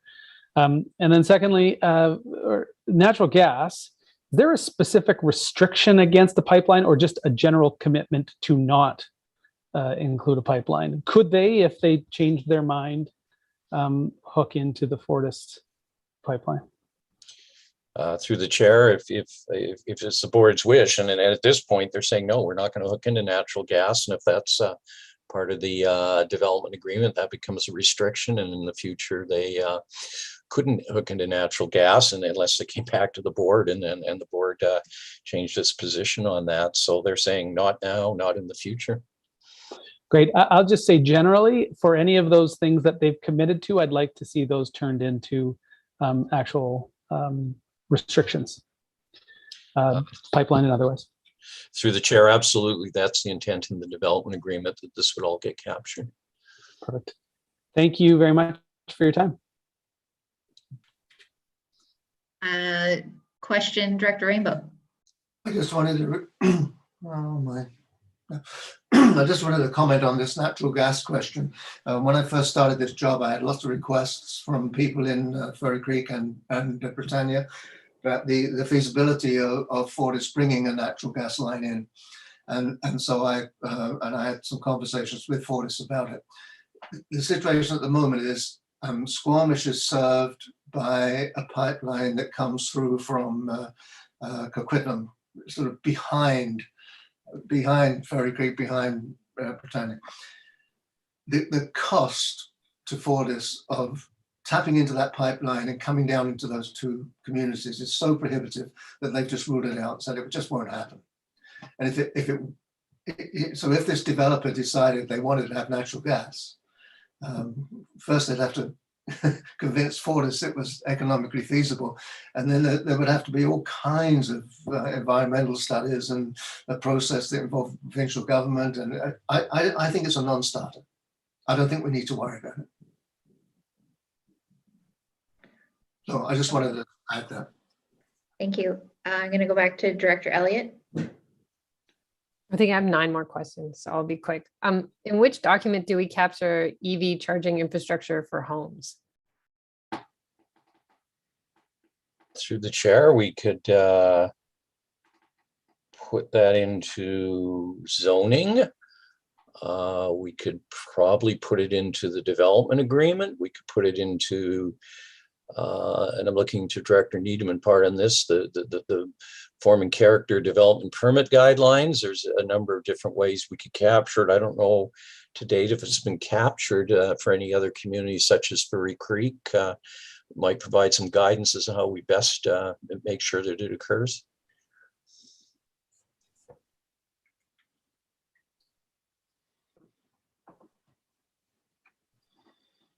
Through the chair, I'll just chime in. You know, I would echo what Mr. Vance has said, and that is something. If there is a baseline number of EV stalls that's desirable, that can be worked into the agreement.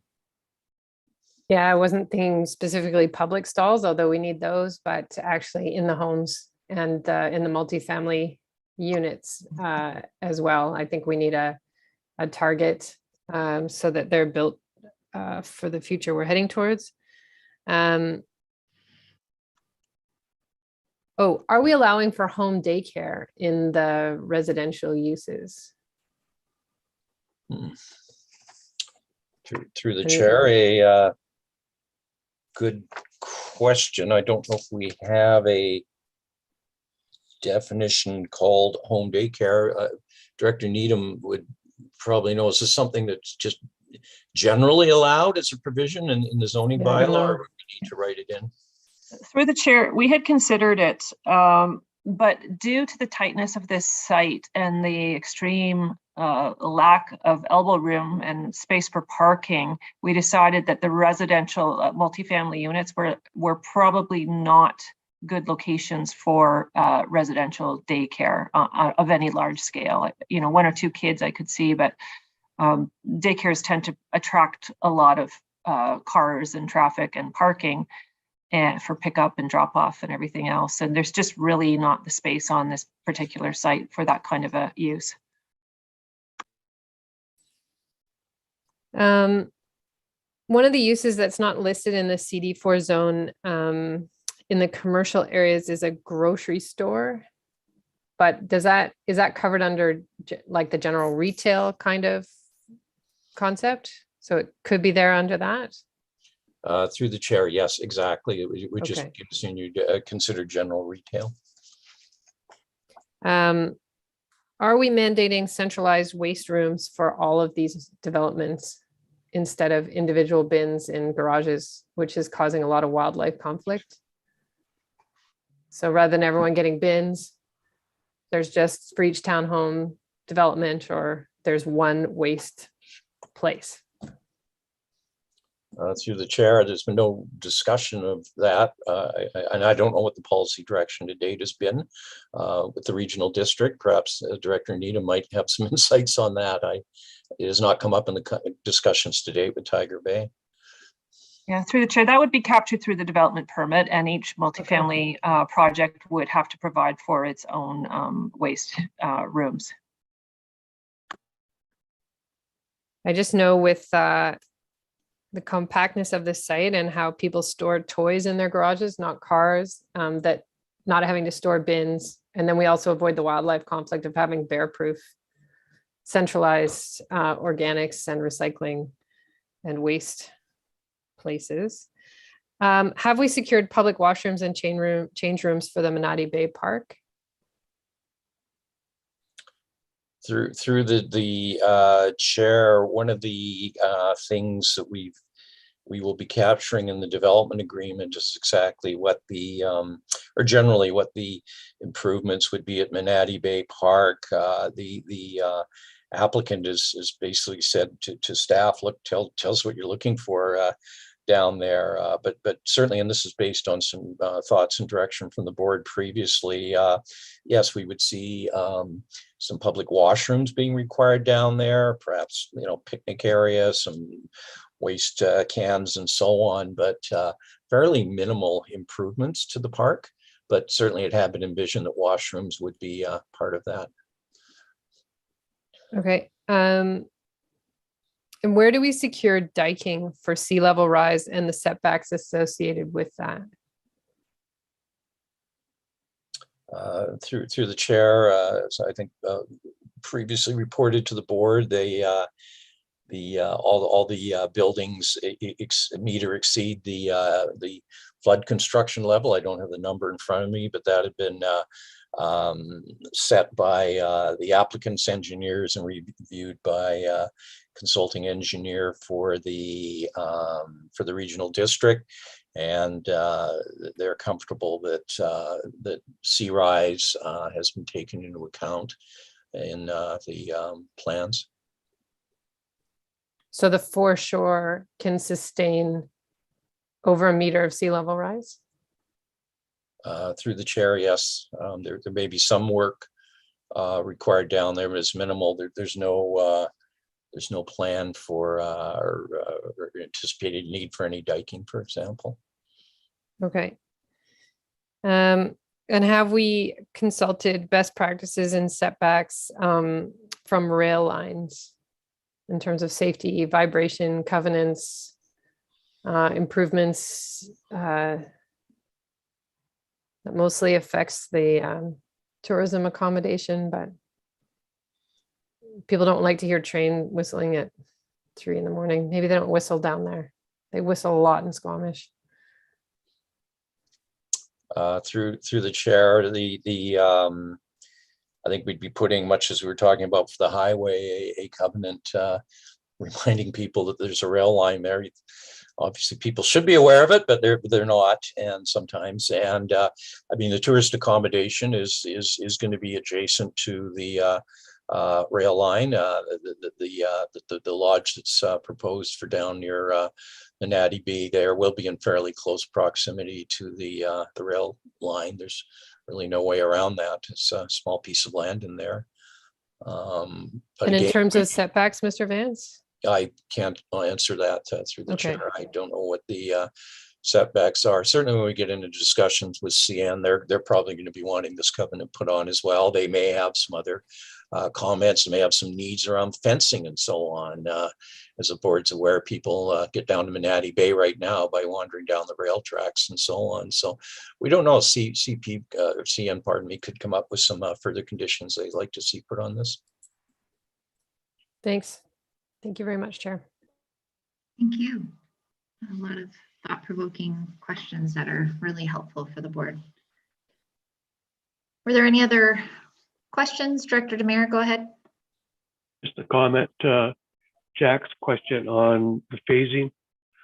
There's Appendix 2, phasing program, and it's on page 19 of the HTML version of the agenda, and it shows the units in which phase, how many per phase. So it's in the report. That's all. Thank you. Okay. Does anyone else have any questions for staff before we move to a motion? Okay, I don't see any more questions. I will ask if Sorry, anyone. Chair. Yeah, go ahead. Just one more. So we talk about that community center, and it might also be a school, and it's 6,000 square feet, I believe. If SD 48 does decide that they need a school, then how do we protect the community center aspect of that? Like, I would imagine a school might take up quite a bit of that. So maybe I'm not understanding how we're negotiating between the community center and potentially a school. Are they two separate? Should I imagine two separate buildings, or does that space get maybe larger than 6,000 square feet in the future? Through the chair, an excellent question. We've had some discussions with the school district, and as the board can appreciate, they can't make any commitments at this point as to if or when a school will be built there. But certainly the commitment of the applicant is to build a 6,000 square foot community center.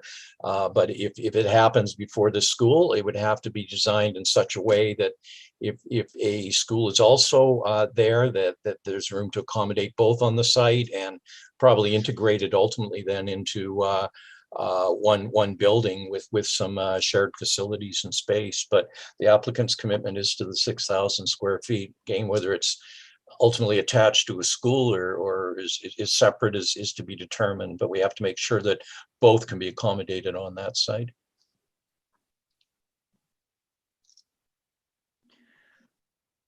Okay. Director Rainbow? Yeah, I just have a few comments, in no particular order, but let me start with the school, which we were just talking about.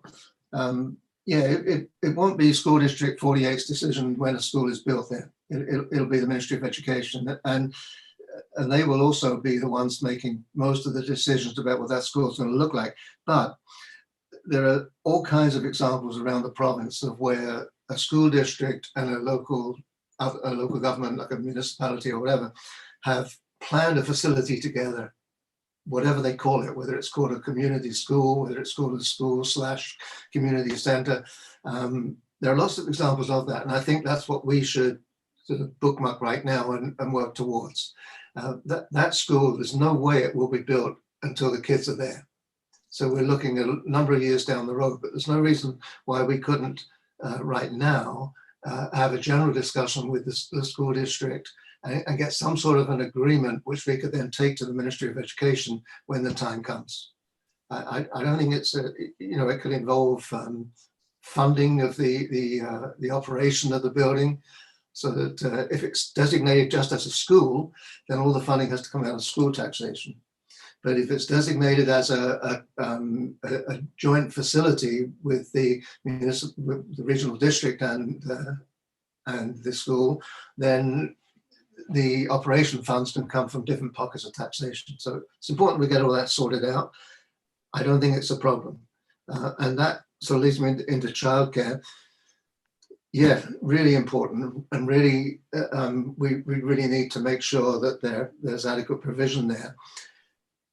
And I think when you're looking at the school community center, that childcare and youth care, whatever we want to call it, because we're going beyond the preschool and we're going to the post-school phase, the time between school ending and when parents get home from work, that time as well. And I think any discussions we have about a school/community center should include that kind of childcare. And while I'm talking about childcare, we're responding to this particular application right now. We've got another proposal coming, or we've already had it from Furry Creek. There's work happening at Britannia. It seems to me we need to give our staff a policy for childcare that they can apply across the whole regional district. So when the question comes up, how much do we need? Then we've got a very simple matrix to use to come up with the answer for that. For this number of buildings, this number of people, you need this amount of childcare, this amount of space. So I think that's maybe some work we could consider asking staff to do, quite apart from this particular proposal. What else did I have there? The EV charging, that's an excellent point. You probably know that I live in a townhouse development. It was actually built 20 odd years ago. People are beginning to buy electric cars. The management, the managers of our facility are now saying, oh, we got to make sure that we've got the wiring and everything in place to accommodate more and more people having electric cars. So yeah, really makes sense at the beginning, before these places are actually built, to make sure that the whatever you need, the electrical system within the unit is enough to accommodate everybody having 2 electric cars. Everybody won't have to, but that's the kind of level that you need to go. If you put that in to start with, then there's no problems. If you don't insist that goes in to start with, then there'll be all kinds of, it becomes expensive to upgrade. So I think that's something is really worth looking at. The comments about workers and the jobs at this particular facility and where will people be working? I'm not sure that we can really get into that. We live in a corridor which is very mobile. We've got people in Britannia working in Worcester. We've got people in Pemberton working in Squamish. You've got people traveling up and down this corridor all the time. So our goal should be to provide as much employment as we can in a particular place, and hope that people will want to live there and not travel to it. But you do get the situation of a husband working in one place and a wife working in another place. Somebody's got to travel. And we can't legislate against that. We just have to accept that is a reality. So yes, we want to make sure that we've got jobs available in these new communities as we develop them, and we want to make sure we've got adequate housing. But beyond that, I don't think we can start saying, well, if you live there, you've got to work there. So and then what was my last point? I hadn't thought of Director Elliott's comment about Area D paying into, developers paying into facilities in Squamish. I hadn't really thought of that, and I think it's really worth looking at. But what we should keep in mind there is that as we move forward, we already have a number of Area D people that live in the area around Squamish going in and using Squamish facilities. And so we need to not just acknowledge that, but put in, build some service areas, cost centers, so that we can actually support that. And as the population grows in Area D, then the amount of revenue going to those facilities would grow along with it. So that, again, maybe not tied directly to this proposal, but it's something that we should be thinking about now and working on now. And in other, we might also want to look at, when you think of that particular concept, the other areas in other communities in Area D, Pinecrest, Black Tusk. I know those people going to Whistler and use Whistler facilities. And I don't think we've got much in the way of taxation there that supports that. So that's something that we could look at as well. Thank you. All right. Director Rainbow, now that you've made your comments, we appreciate them. Would you like to put the motion on the floor? I will. Thank you very much. And this is for to be read a first time. Yes. And for both bylaws. Can we do both together, Director Clark? Yep. Okay. Moved by Director Rainbow, seconded by Director Demare. Are there any other comments? Director Pettengill, go ahead, and then Director Elliott.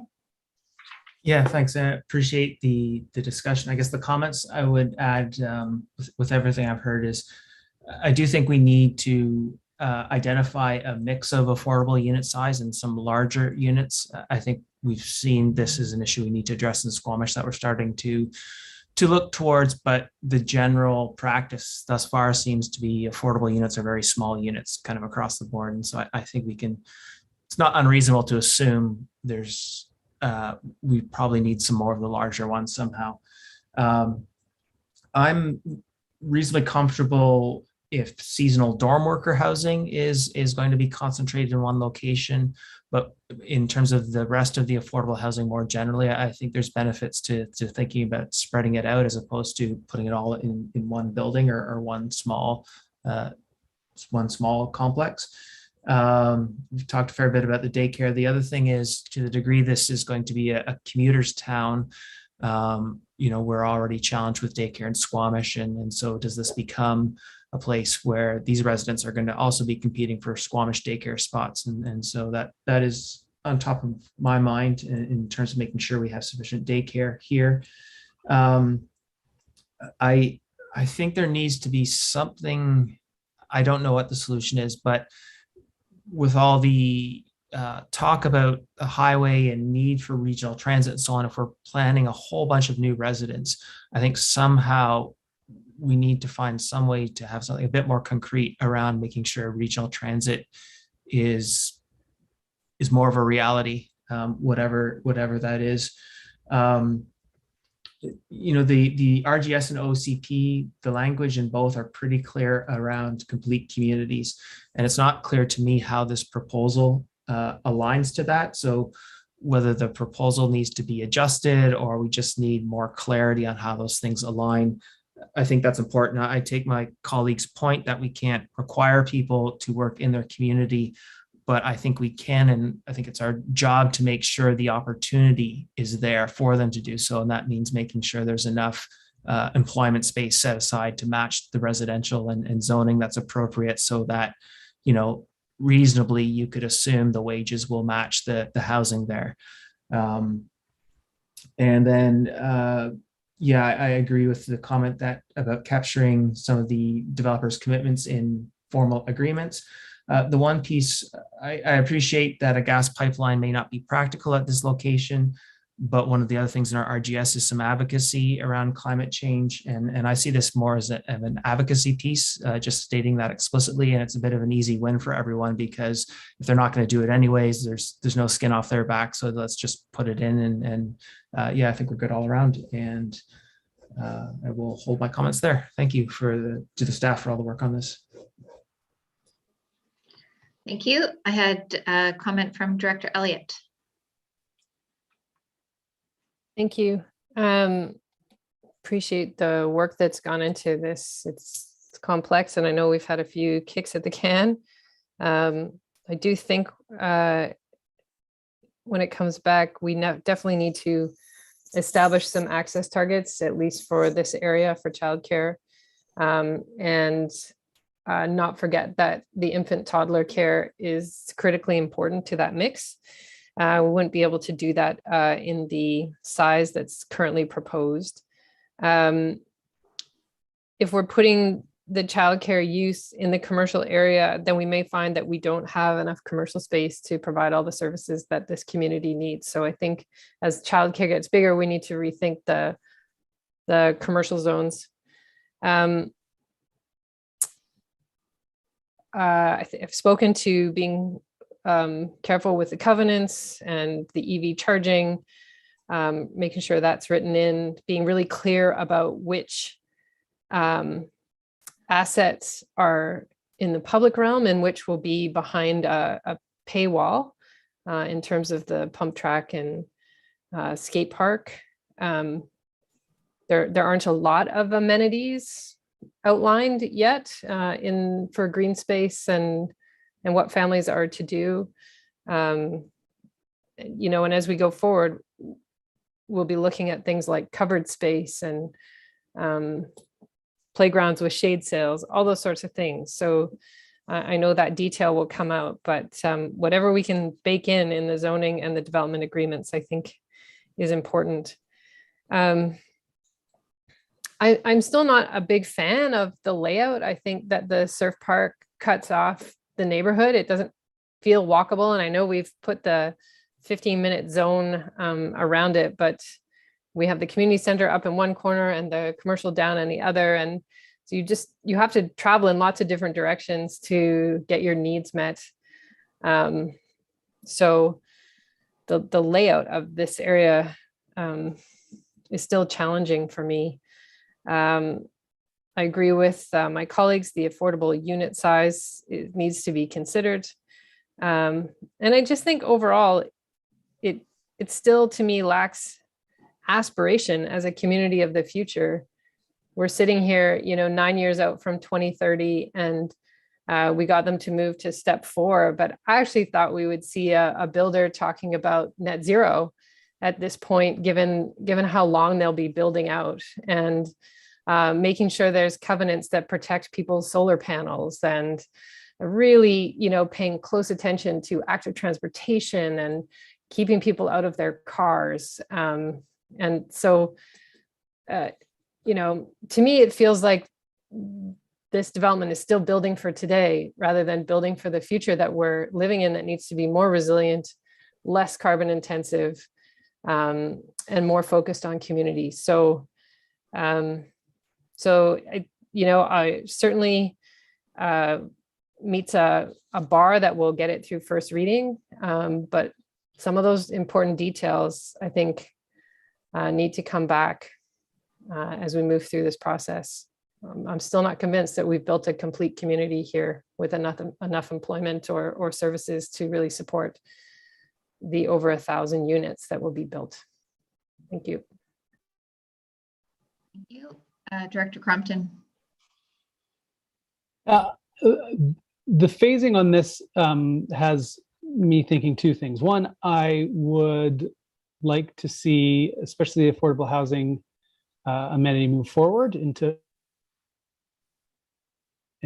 one, or at least at the phase 2, so that we get delivered that early. And then secondly, as we move through the step code, it would be, I don't know whether it's possible, but I'd like staff to consider at the beginning of the phase that this project would adopt whatever step on the step code that currently the SLRD is asking for similar projects to consider. So if we end up in 2037, the zoning that we adopt now would be replaced as far as energy is concerned by whatever we're adopting at the time.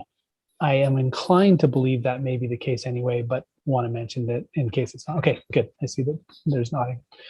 I would like to see a larger commitment to daycare. I'd like to see better transit connections. I agree with Director Elliott that walkability can be expanded and delivered in a better, more effective, connected kind of a way.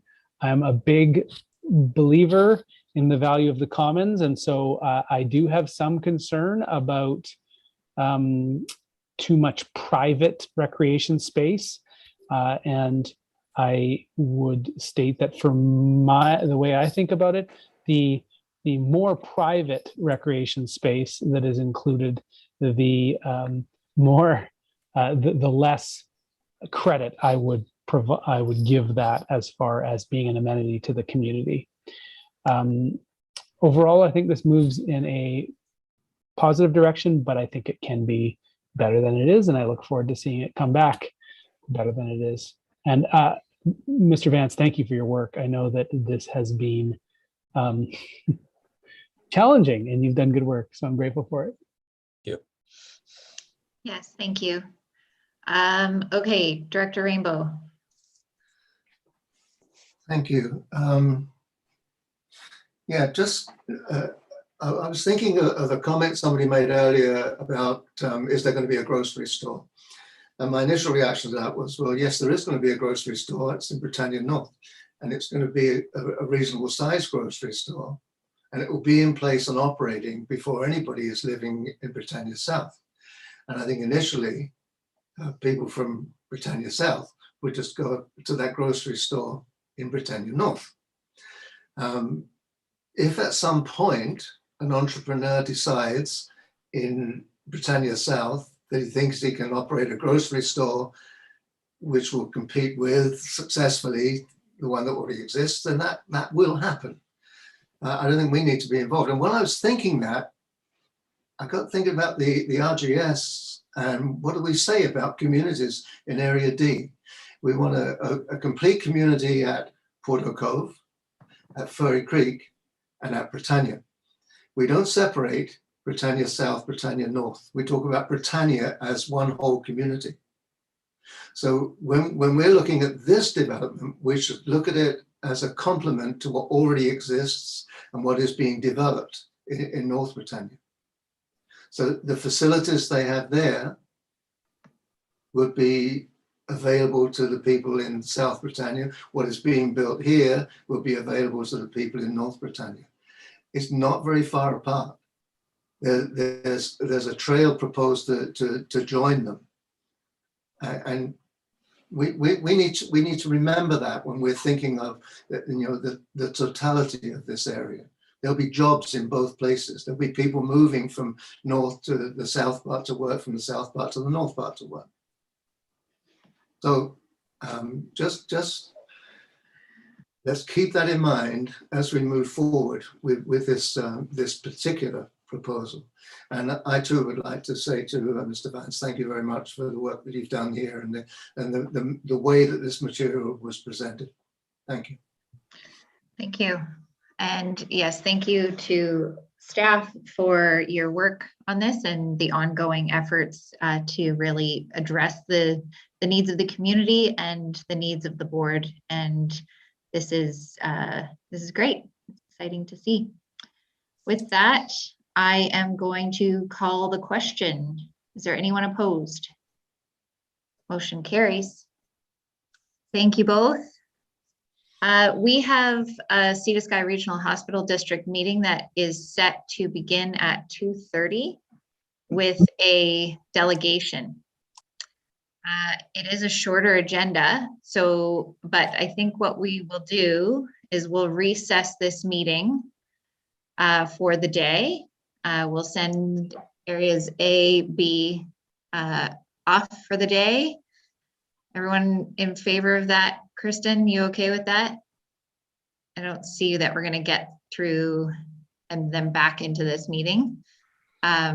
So with that, I'll call a recess to this regular board meeting and a 5-minute transition.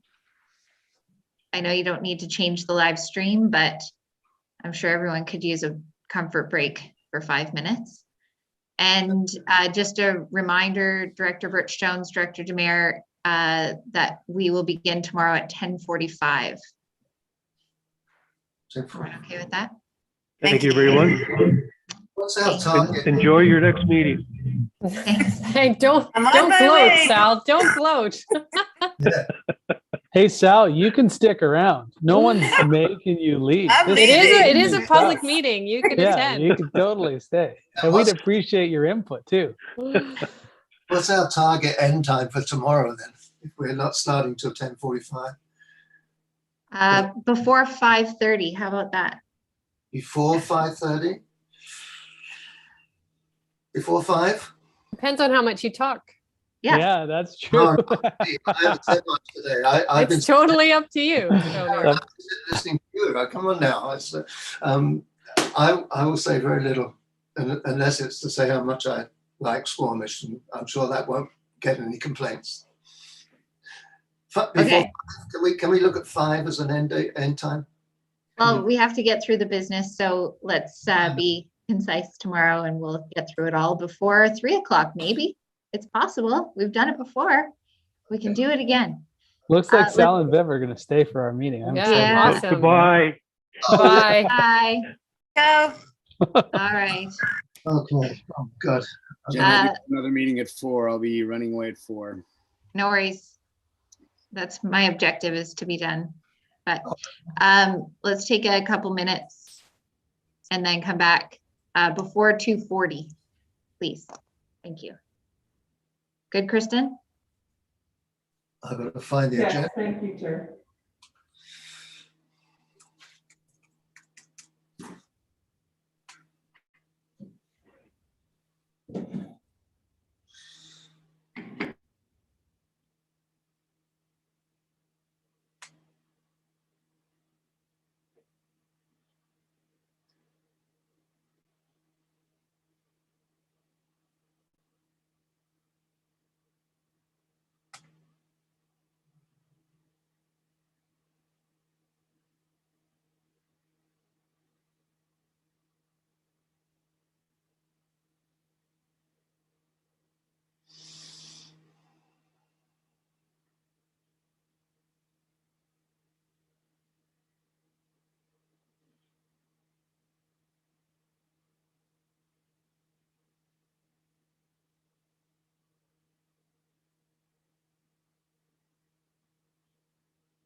Tony, you're not muted.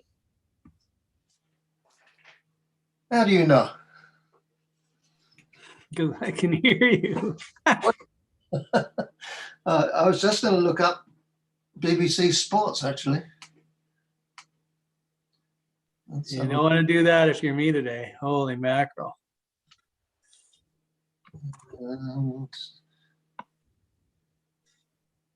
Oh dear. Yeah. Oh dear. Yeah.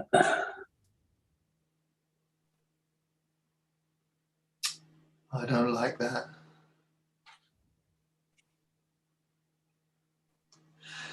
Oh well.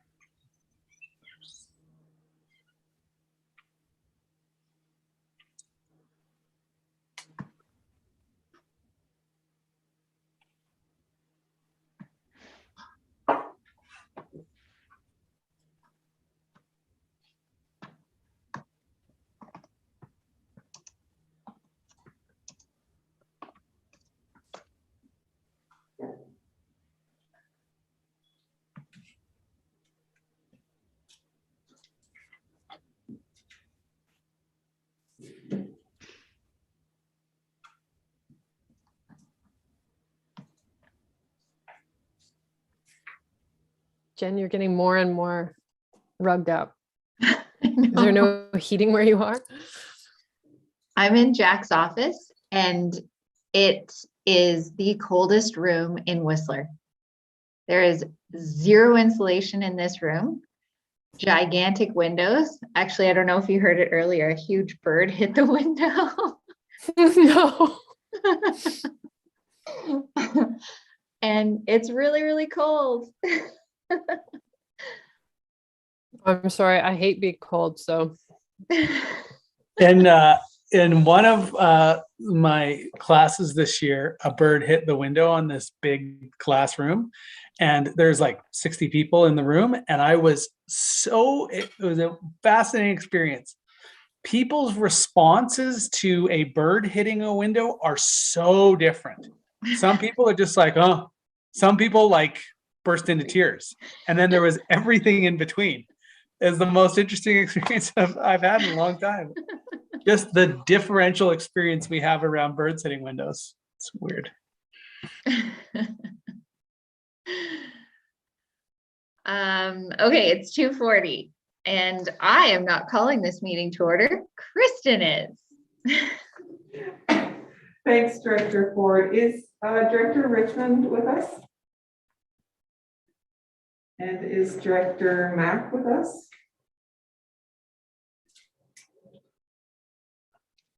Perhaps we'll wait a few more minutes for them. Sounds good. Thank you.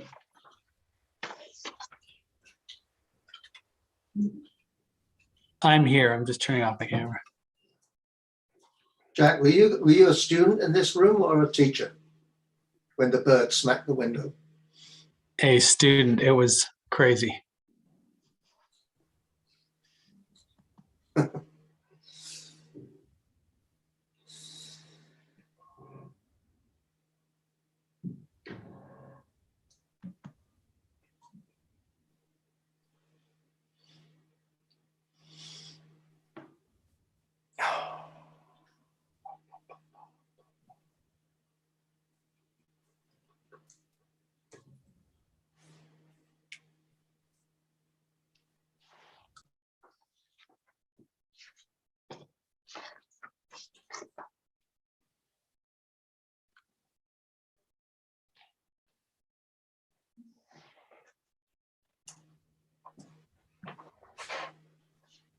Are you lacking heat in your office there, Jen?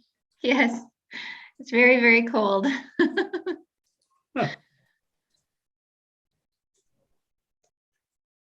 Can't go heating the municipal hall, you know. Actually, one half of the building has heat pumps and it's really lovely warmth. And this side of the building is not heated. nor heat pumps or anything.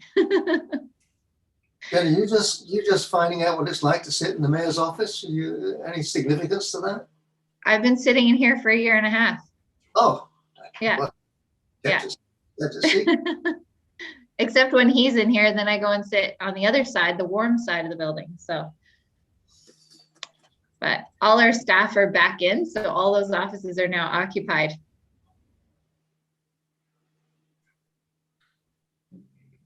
Director Richmond, are you with us yet?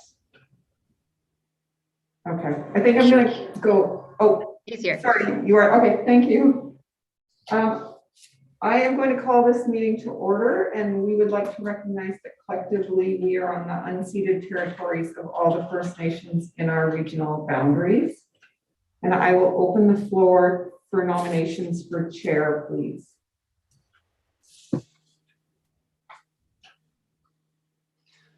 I'll nominate Jen Ford. Thank you, Director Rainbow. Do you accept Director Ford? Yes. Thank you. I'll call for a second time for nominations for chair. And I will call a third time for nominations for chair. Okay, congratulations. Chair Ford is acclaimed, and I will turn over to you the next item, the election of the vice chair. Thanks. Thank you. I will call for nominations for vice chair, please. Can I make the nomination? Pushka. I'll nominate Karen Elliott for vice chair. Do you accept, Director Elliott? I sure do. Thank you. I'll call for a second time. Are there any nominations for vice chair? I'll call for a third and final time for nominations for vice chair. Seeing none, Director Elliott, thank you for continuing on as vice chair. Congratulations to both of you. Thank you. Thought you ran good campaigns. Yeah, our health is in good hands. Thank you very much. All right. Could I have someone move approval of the agenda? Moved by Director Pettengill, seconded by Director Elliott. Anyone opposed? Motion carries. And we have a delegation from Mr. Murray from Vancouver Coastal Health Capital Planning Department, and we'll bring him in.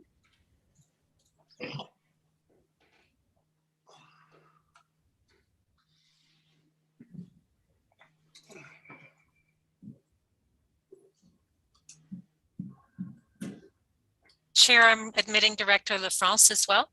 Great, thank you.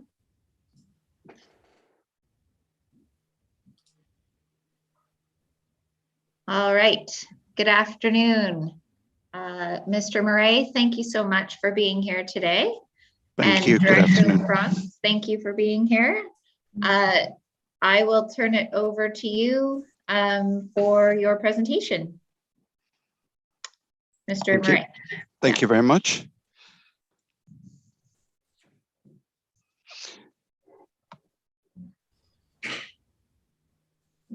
Are you displaying it from your end? That's great. Thank you. So the purpose of today is really just to give you an update on VCH's current capital plan for fiscal 21-22.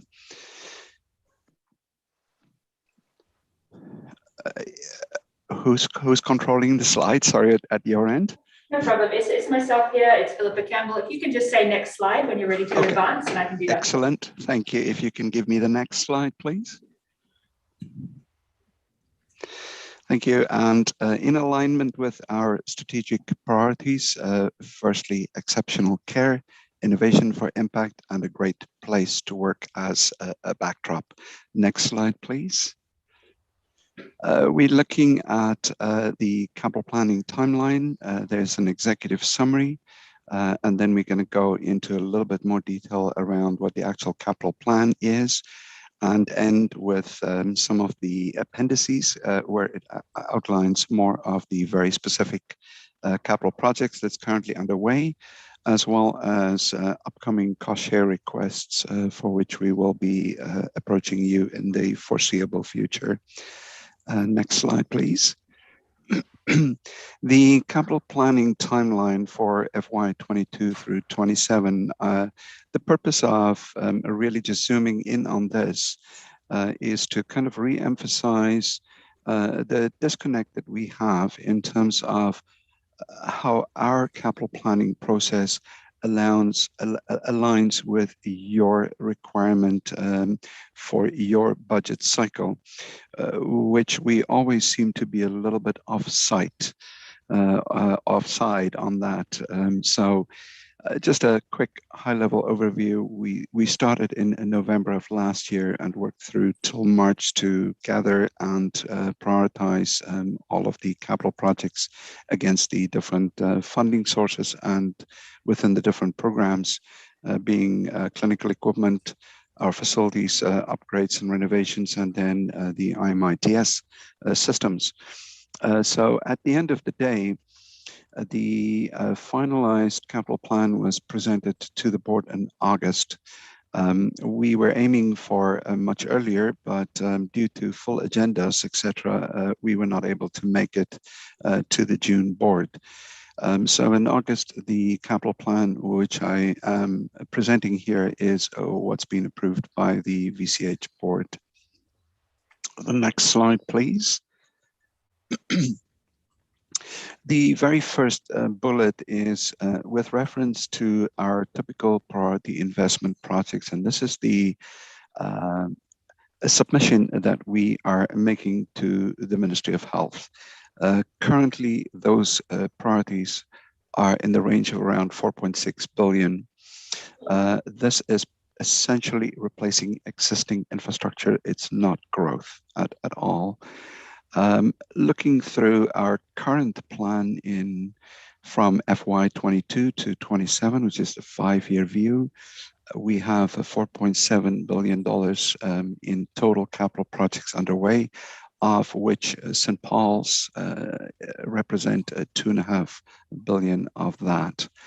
Our cash flow for this fiscal was set out to be at 606 million. We are not nearly there.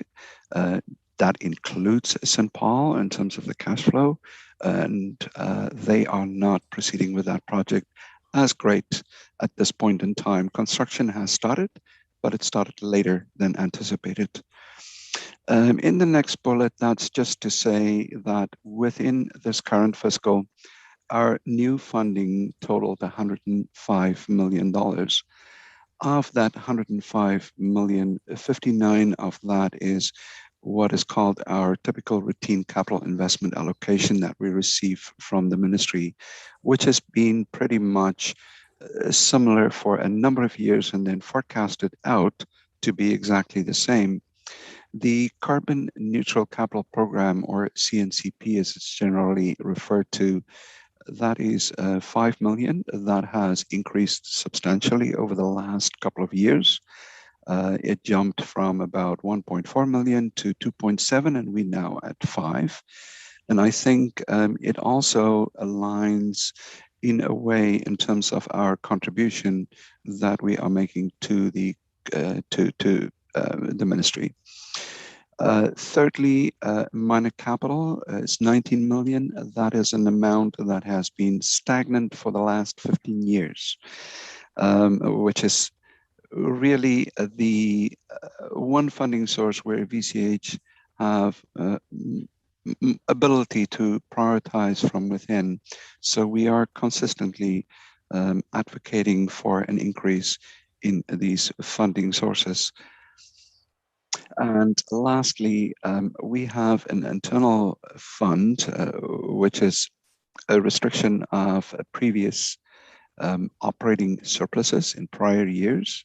This is going back to around 2014, 2015. We have allocated 22 million from that fund towards clinical and business IT, business applications and infrastructure to an extent as well. When we're looking at the funding itself, The routine capital investment of the 59 million, that is really earmarked for facility upgrades and clinical equipment. On the odd time, we are able to bring in a IMITS project into that bucket, but that is why we are carving out additional operating funds to address the IT component. The next slide, please. This is a messy slide, so apology for that. It's very, very highly financial. And it starts at the very top with our major projects, being St. Paul's, the redevelopment of the Richmond Hospital. That is brand new. We received that confirmation of funding in February, March of this year. We have completed the OR phase 1 at VGH. There is a second phase that has just been approved by the ministry within the last month. This is not represented within this capital plan. The Lionsgate Acute Care Facility, as I think you may remember, we started off at about 166 million on that. And the market truly indicated that that was not the correct project cost. So we are currently sitting at 310 million for that, with additional funds that was allocated by the ministry. The clinical system, which is a CST, this is the whole transformation to basically bring us to one patient record across the province ultimately. That is currently at $500 million. That is only our component. PHSA is also a partner in this project. The total cost of it is just over $1 billion. And then in Vancouver, we have a very, very old facility that's being replaced. This is a facility that's going back to the 1940s. It used to be an army barracks that was then converted into a long-term care facility. So it is very much end of life. That new replacement project is currently under construction on Cambie Street. Then we're looking at the next category here is the enabling projects. That essentially represents funding sources such as RCI, the minor capital, the money that we put towards IMITS, whether it be clinical infrastructure or business applications. This is also where the funding sources from the regional hospital districts, the hospital foundations, and other donations are sitting within this funding bucket. And before I step away from this slide, right at the very end, you'll see there's a column for FY28 plus. That really is representative of the Richmond Hospital redevelopment, which is a project with a timeline into 2031-32. That's the completion date. The reason for that is it's a very, very small site within Richmond, and we need to take some facilities down before we can build new. So there's a whole domino effect in terms of that redevelopment, and that's why it's taking so long. On to the next slide. This is a bit of an, I think the reason why I included this is just basically to focus you on the very bottom section, where we then break down the capital plan by COC. So the very first line there is coastal COC. That is now inclusive of the major and the enabling projects. So that's a total view of the coastal COC, which represents roughly about, in this case, 10% of the total capital plan. It skews the number. Don't focus on the 10%. Our typical distribution across the COCs, and when you're looking at coastal, it is more in the range of around 18 to 22% of the total. But because you're sitting with these large projects at Richmond and St. Paul's and Vancouver, it really skews a little bit the view that we have on the coastal COC. The next slide, please. Here again, I think this is a bit of a better representation because we now excluded the major capital projects that skew things a little bit. Here you can see that coastal is indeed representing 20% of the total capital plan for the next 5 years, as we have it here. Should I pause for a second and ask if there's any questions at this point?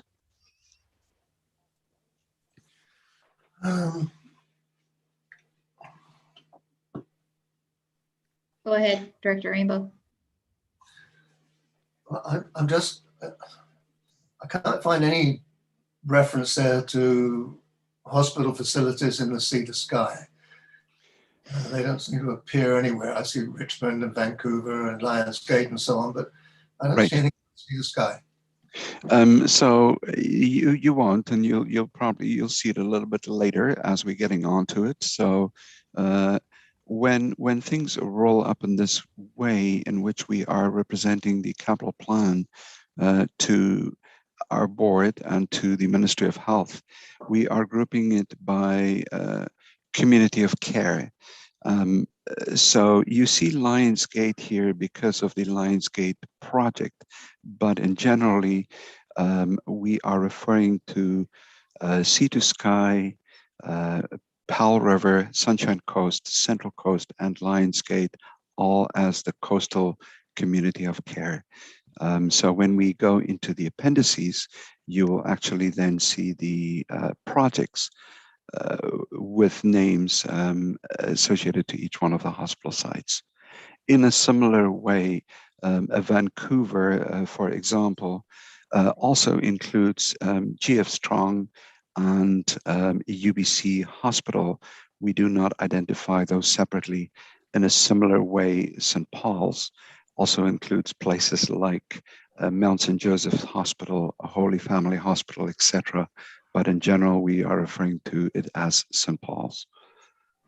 Okay. I hope that addresses your question. Thank you, sir. On to the next slide, please. As far as the long-term care, I think when we met last year, we were outlining the bundle of projects that Ministry of Health approved us to develop business cases and then actually implement these projects based, of course, on Ministry of Health and Treasury Board approval at the time. So as of this morning, the business plan has been finalized for the expansion of Hilltop House and will be presented to our board in February of next year. At the same time, we are also engaging with the ministry and kind of hand in hand so that we can fast track that approval process. We are hopeful that by the summer, this would have gone through Treasury Board and that we can look at the implementation of the expansion at Hilltop House. The next slide, please. And the next one, thank you. This is apology, it's a little bit of a financial view of our allocation from the Ministry of Health. When you're looking at it, the 58.8 million is in the very top. That is what is being forecasted out into the future. So from that 58.8 million, we took 10 million from there and put that towards the replacement of major clinical equipment. So at the end of the day, we are left with around 48 million that we put towards facility projects and upgrades. The next slide, please. Again, this is a bit of mishmash of a lot of things, so I do not, I appreciate if you have a challenge with this slide.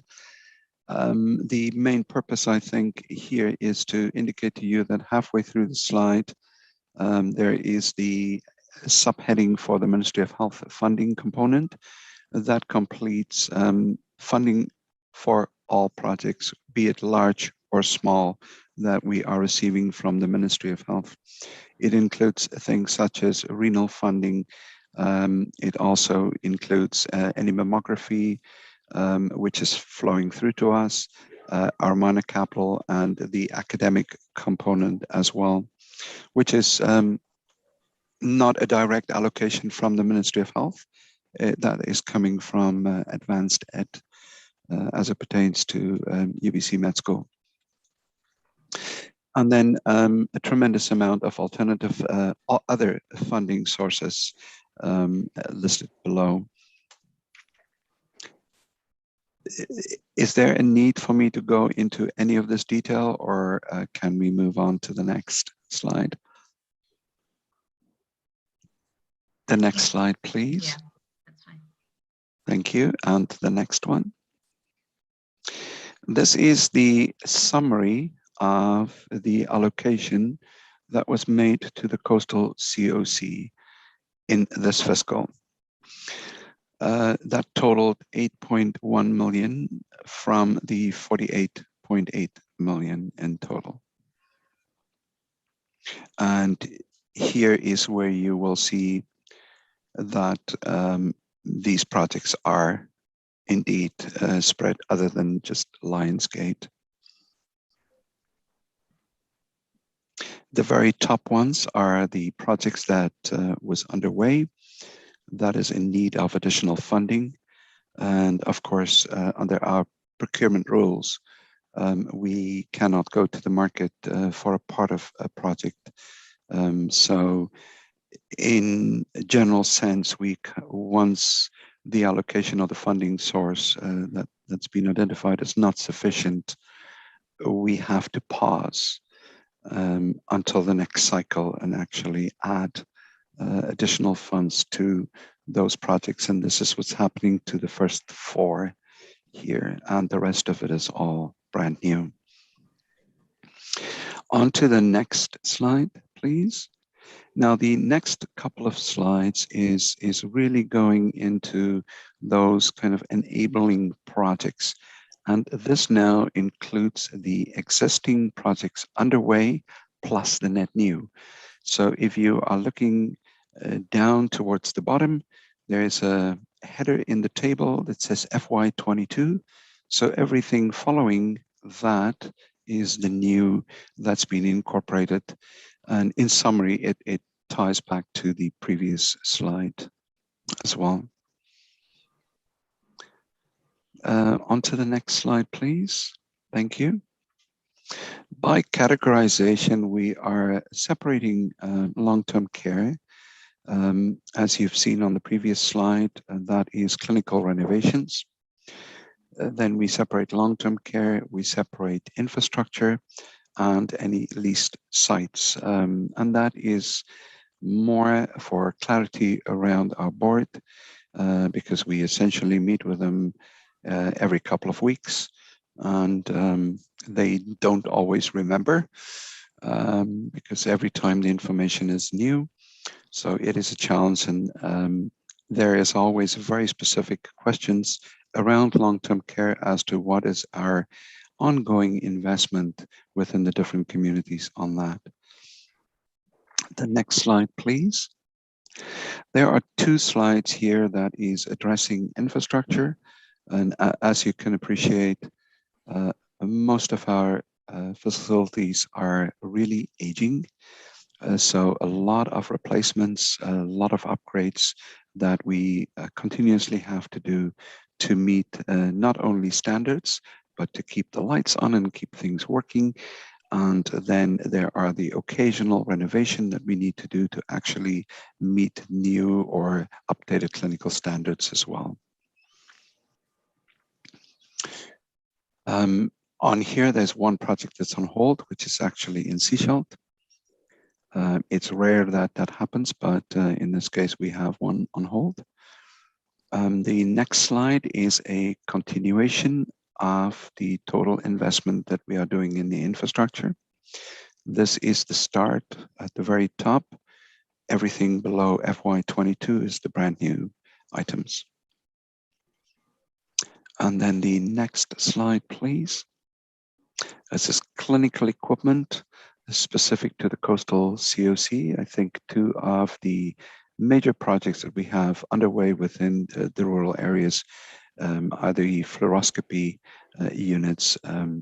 There is one in Powell River at 1.8 million, and then there's one within Squamish for 1.8 million as well, which you as a board have contributed towards. The next slide, please. And a quick overview of where we are with IMITS in general. Our total allocation for this fiscal is approximately $79 million. 51 of that is being put towards the clinical system transformation project, which is still underway in many of our communities. For example, it is not yet at VGH. St. Paul's has been done. The team is currently installing the system at Children's and Women's. Seashell Hospital will be next, and then VGH. When we're looking at the non-CST component of the investment, that represents about 28 million and splits in the percentage between clinical applications, business, and the infrastructure.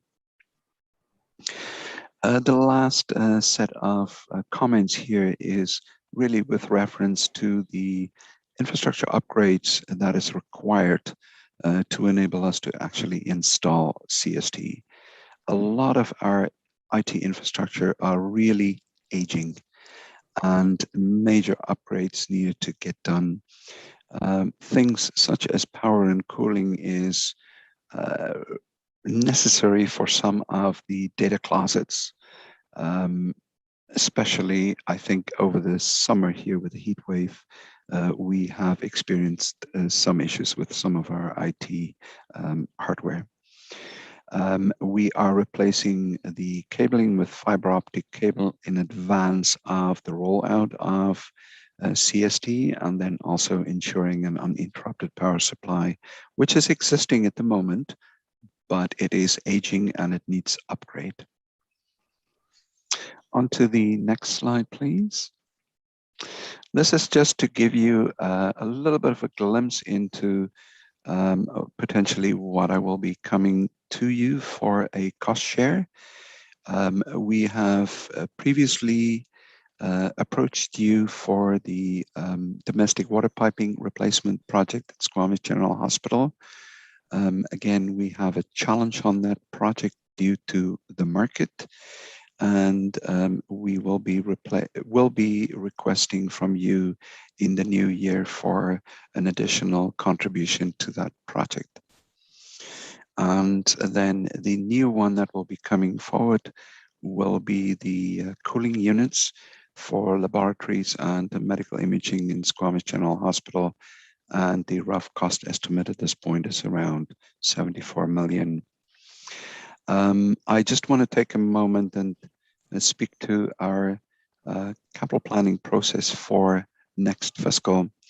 We are currently underway. Initiated the project in the process in November. The aim is to actually have board approval in March of next year. So unfortunately, the priorities have not been set. So we are not in a position to provide you with any of the potential cost share projects for the next fiscal, which will start in April of 2022 for VCH.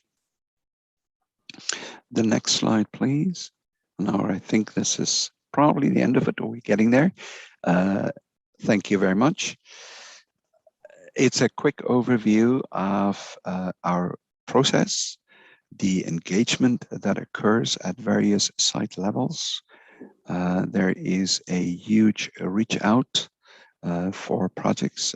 From an intake perspective, we go right down to our facilities and maintenance offices, FMO, in general, at every site, to say, where are your issues? What is urgent? What needs to be addressed? In short, then we go through and validate those priorities with the local site leads or the VPs at each one of the communities of care. Eventually, it rolls up to the CFO, to our senior executive team for approval, and the board and ministry ultimately.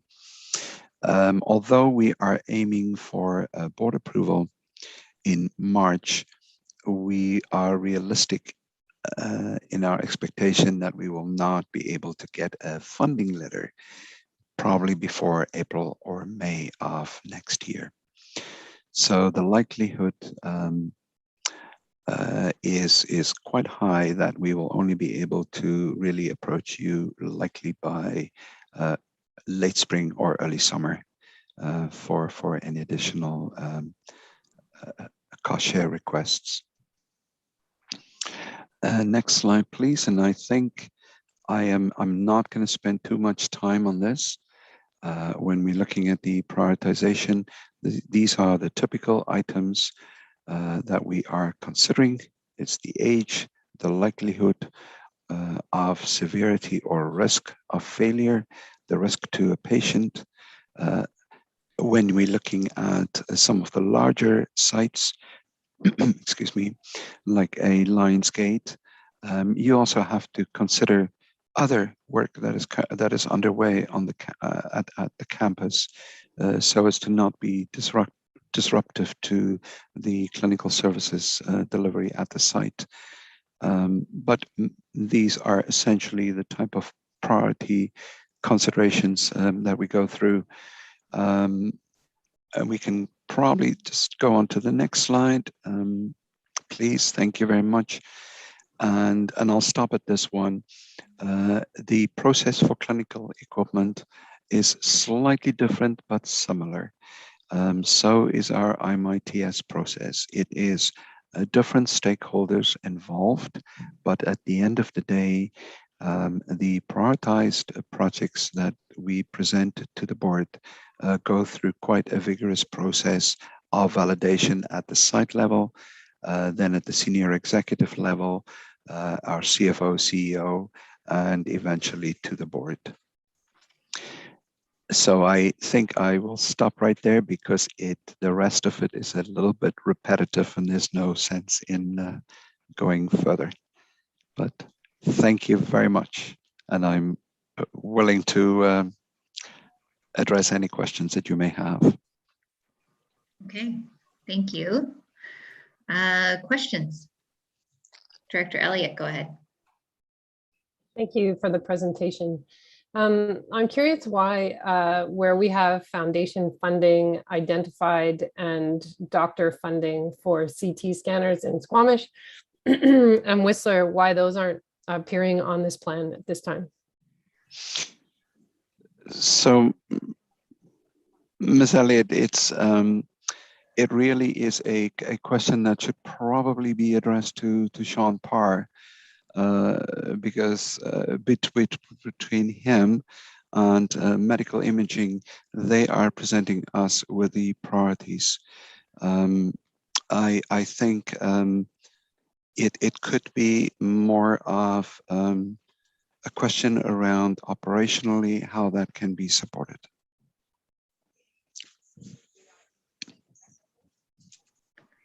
Director Pettengill, go ahead. Yeah, a couple of things. The first one along the similar lines, I went for a tour of the Foundry Youth Center Clinic. Yes. And we saw some space set aside for a VCH IT closet, which there were some uncertainty about whether it was needed or not, but that was there. And then, there will be rooms which I assume will need beds and infrastructure and all of that. I wasn't sure, is that the sort of thing I would expect to see in here? And then why isn't it included, or is that sort of that funding for that sort of thing considered elsewhere? It's probably considered elsewhere when you are looking at beds and things in particular. That's more of an operating expense for us due to the unit cost. Our cutoff for capitalization is $5,000 per unit. And beds in particular, beds, mattresses are really considered more of a consumable because those are being replaced on a frequent basis. And by that, I don't mean very regularly, but they are, yes. Okay. Are you referring to a very specific site for Foundry? Yeah, they've got a bunch of rooms set aside for, which I understand VCH will have providers in there, and I would assume they would need, computers and beds and all Right. sorts of various equipment. So just wasn't sure where that funding shows up. When Foundry, actually the program itself is a provincial program, and it is managed through Providence Healthcare, which of course is an extended arm of us as Providence Healthcare, being St. Paul's, rolls up under VCH. But we have, I was actually, to be very honest with you, unaware of such a project occurring, because I'm aware of the one that is in Lionsgate, or sorry, on the North Shore. I'm aware of one that's under development in Richmond, and we have a Foundry project downtown Vancouver on Granville Street. But you are referencing a project in Squamish? It will be open in June. Okay. Then it is most likely run through Providence and not through us. Okay, thank you. And then just a little bit bigger picture. It's good to understand the spending in terms of climate change mitigation and so on. Yes. I was wondering, is there a similar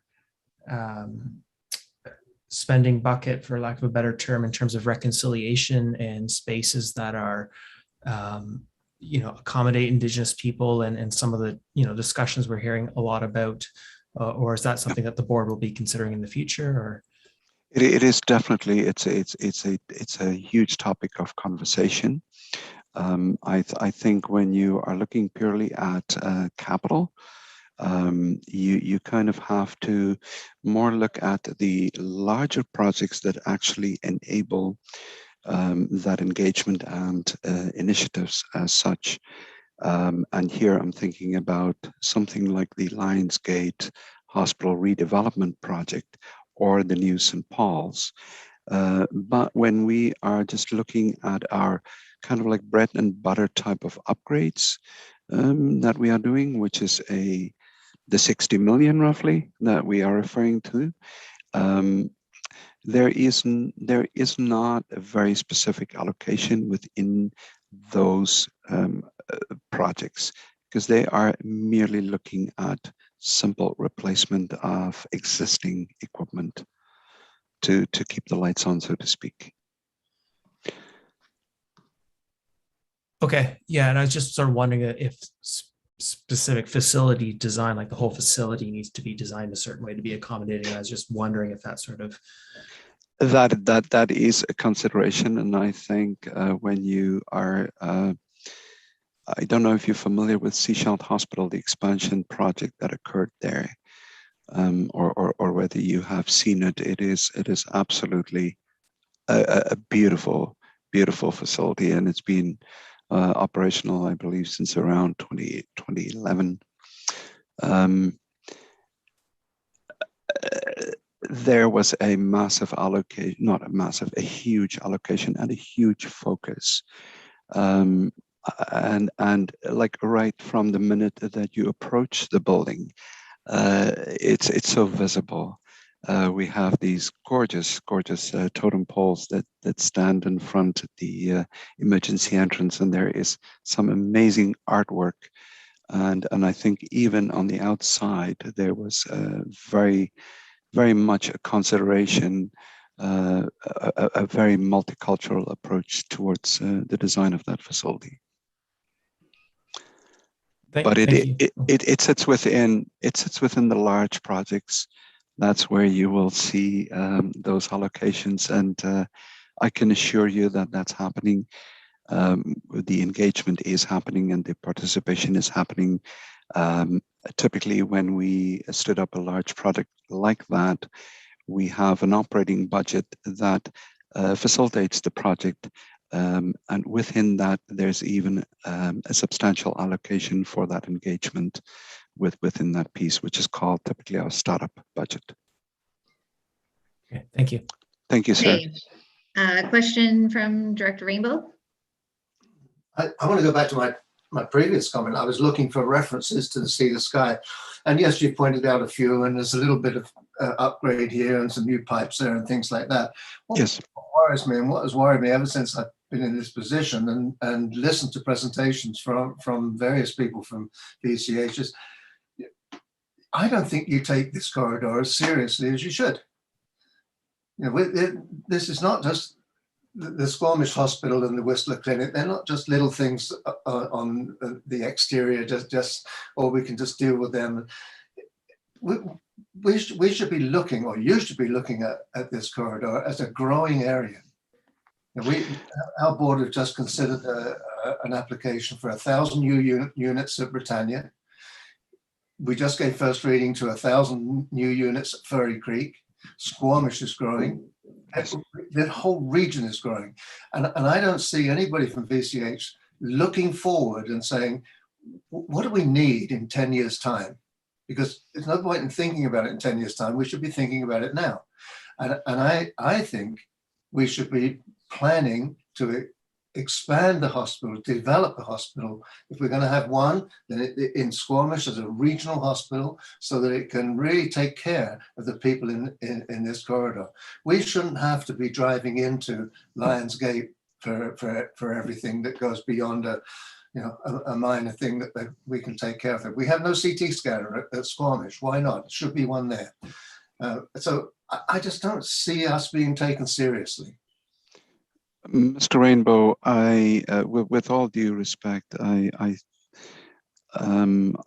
think you are being taken seriously. I believe that we have started the master site planning, which unfortunately we paused. No, this is what I understood from Sean Parr. In a conversation last week, that we have passed the master site planning due to COVID because of the community engagement piece that couldn't happen under the current restrictions. Please.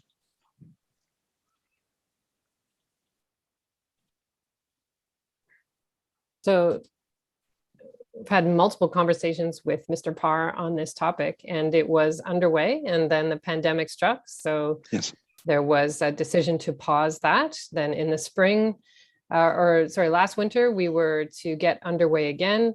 And then in the spring, without any consultation with any local governments, the interim CAO decided that the time wasn't right and canceled it again. And so, you know, when my colleague says we're not being taken seriously, we're one of the fastest growing regions in the province. Yes, we cannot offer the standard of care that our fellow citizens in the Lower Mainland achieve. And there's no excuse for not doing engagement because everyone's learned how to do it online. We all across this huge region engage our citizens electronically. And where public health rules allow, we do it face-to-face. So we've all learned how to do this hybrid model, but for some reason, VCH keeps telling us the time's not right to engage our citizens. And so it is frustrating to be sitting here again with a presentation on funding requests when the health authority has made very little effort to understand the priorities of our citizens and this region. And so I understand my colleagues' frustration. I think using COVID as an excuse not to engage when we're all sitting here on a virtual call from all over the SLRD and the Lower Mainland, I think is a ridiculous excuse. And, what can I say? Yeah, no, I hear you clearly on that, and I think I honestly, I am probably not the right person to address this with you at all. I am purely a capital planning, and I don't want to minimize my role in this at all. But this is probably a follow-up conversation with Sean Parr and potentially with our CEO to understand the bigger picture as to why we cannot move ahead, because that master site planning piece is a very, very important piece of work that needs to occur to take us to that next step. We can't continue to duct tape and Band-Aid infrastructure in our facilities and put money into black holes if we don't understand the bigger picture, which is why we've been so desperately asking for this for a very, very long time. Yes. I saw a hand from Director Crompton. Go ahead. I'd just say, Mr. Murray, thank you for your presentation. And I would, to my colleagues' points, this isn't new. We've made the same case for the last 6 years. And so I hope that you're not surprised by it. No. Our intention is not to spend money on holding buildings together that are rightfully held together by the ministry. The money that we have is to be intended toward projects of local importance, and that's why the funding has been set up this way. So in your conversations with your colleagues, I hope you'll share with them that this is a message you've been hearing from us for a very long time, and I'd appreciate that. No, thank you very much, and I can assure you that I have. I have done my piece, I think, in terms of that engagement and the urgency, because I don't like to come to this meeting and and I have been hearing the same message over and over, and the message is critical. It is an important message, but I just want to encourage you to escalate above me and have the conversation at our senior executive team level, with a good start with Sean Parr and Vivian Eliopoulos, to really get us the traction and get us back on the track for the master site planning. That is what we need. We needed that to start 2-3 years ago. Can I follow up, Chair? Yeah, sure. Go ahead. I will do that, and if you can maybe work on not coming back with the same request again next year, I think the two of us working together on that project will take us in a positive direction. Thanks. Thank you. We do have Sean Parr coming to January, so we will hopefully put him on the hot seat. Director Mack, go ahead. Yeah, I hear lots about Squamish and Whistler, but don't forget the Pemberton Clinic is also in the mix, and it serves a lot of people up in the northern part of this area. And it's an old facility that probably should be looked at or have a plan to replace in the near future. So we don't want to lose sight of that. Thank you. Thank you, sir. Okay, unless there are any other questions for Mr. Murray, I will say thank you very much for being here to present. Thank you for the joint meeting last week. And we will be in touch about future engagements, and we'll certainly be in touch with Sean Parr imminently on. Thank you very much, and thank you for giving me the opportunity to engage with you. Thank you. And I'm sorry if it seemed like I was shooting the messenger. That wasn't fair. I hope Totally fine. From all of us that there is some frustration here, and we really want to see some movement. Yeah, I think Mr. Rainbow, I've been engaging with your board for the past 15 years roughly. So I understand your challenges, but I can only do so much. Sure. So thank you very much for that. Okay. Thank you. Okay, we'll say goodbye now, and you can. Thank leave. you. Thank you. Happy holidays. Merry Christmas to you guys. Thank you. Thank Merry you. Christmas.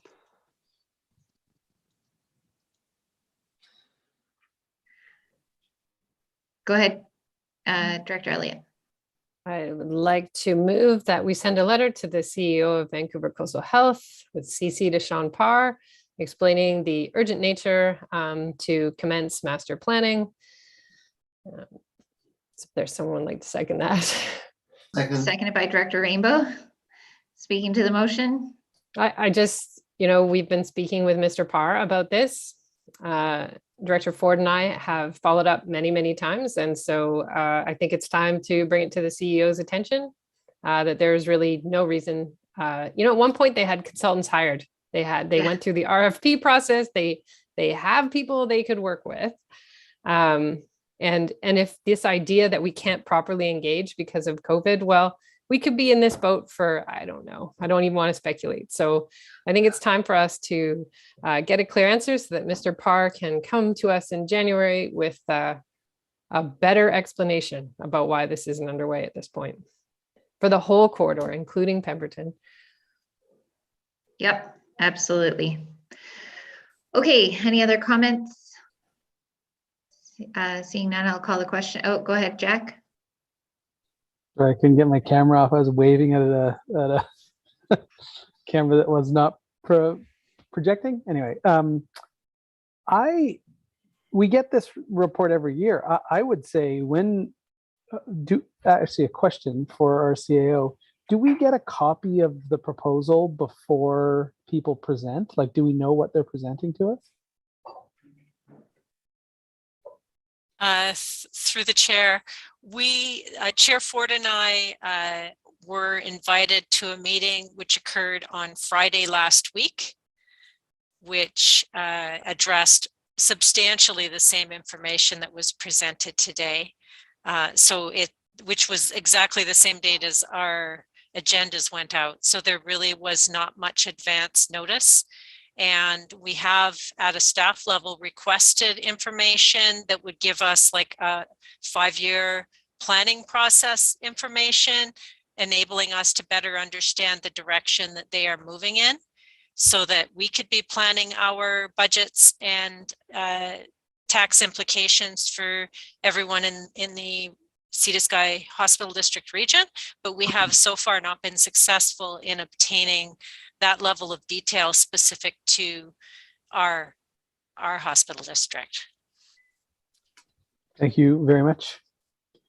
I'll make a comment to follow up, if that's okay, Chair. Yeah, go ahead then. That I think next time Mr. Murray's on the agenda for,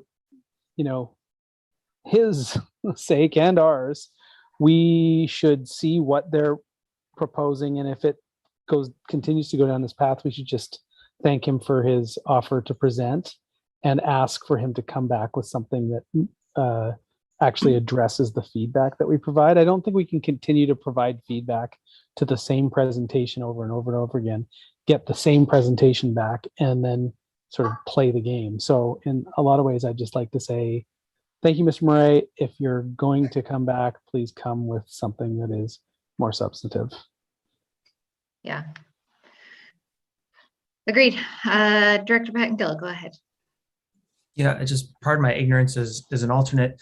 Is there another presentation typically that gets into service level or operational? No. Okay. Yeah, no. He said he was going to bring back in the spring. The more some of the more asks for us and some of that operation. Isn't that what I understood? That I believe he was saying he's going to take that to the board, to their board, not to us. They don't engage with us on that. Typically. They don't engage with us on anything.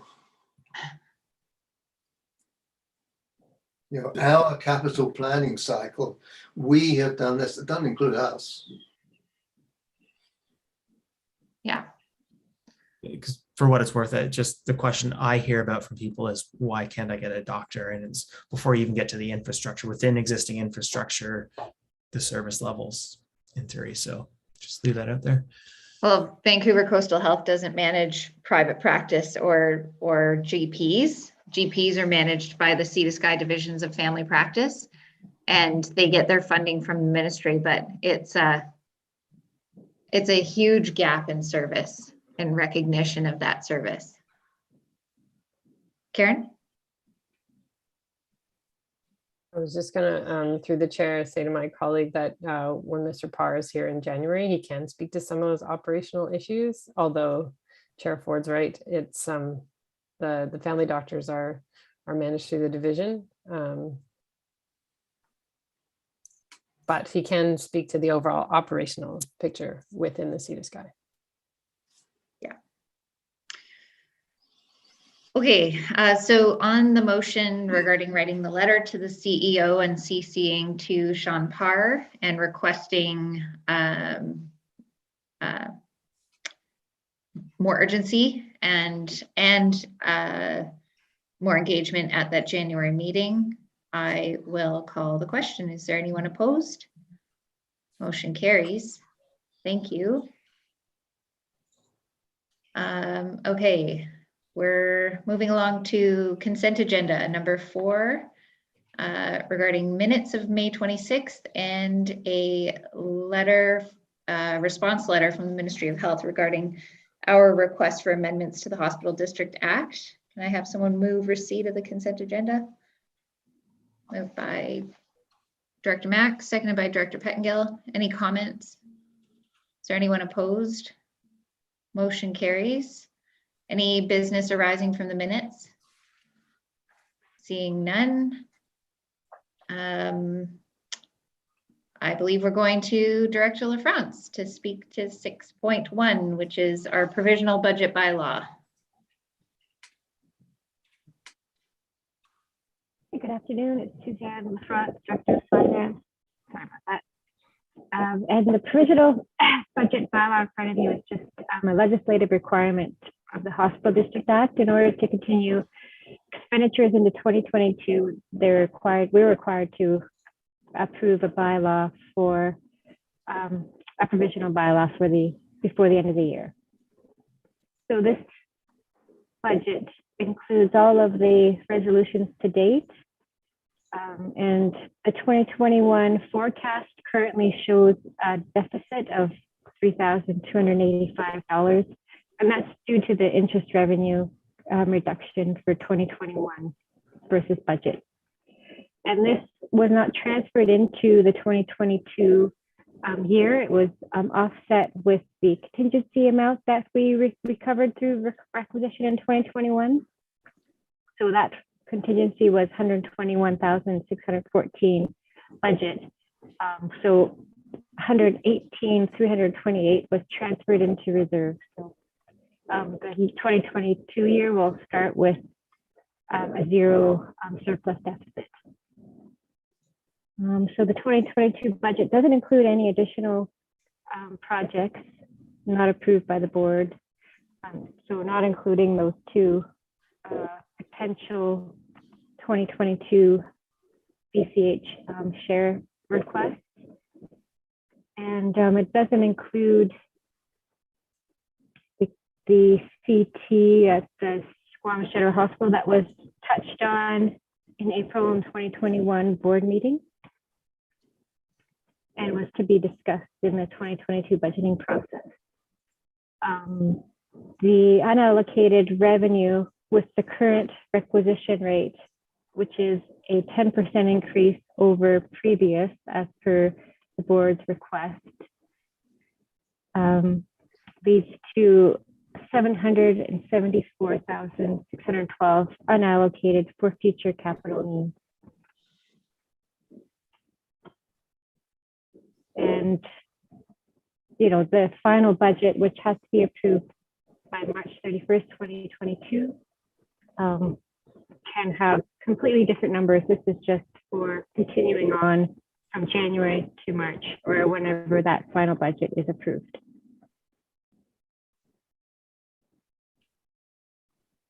Any questions from the board? Karen, go ahead. I'll Sorry, move that. Director Elliott.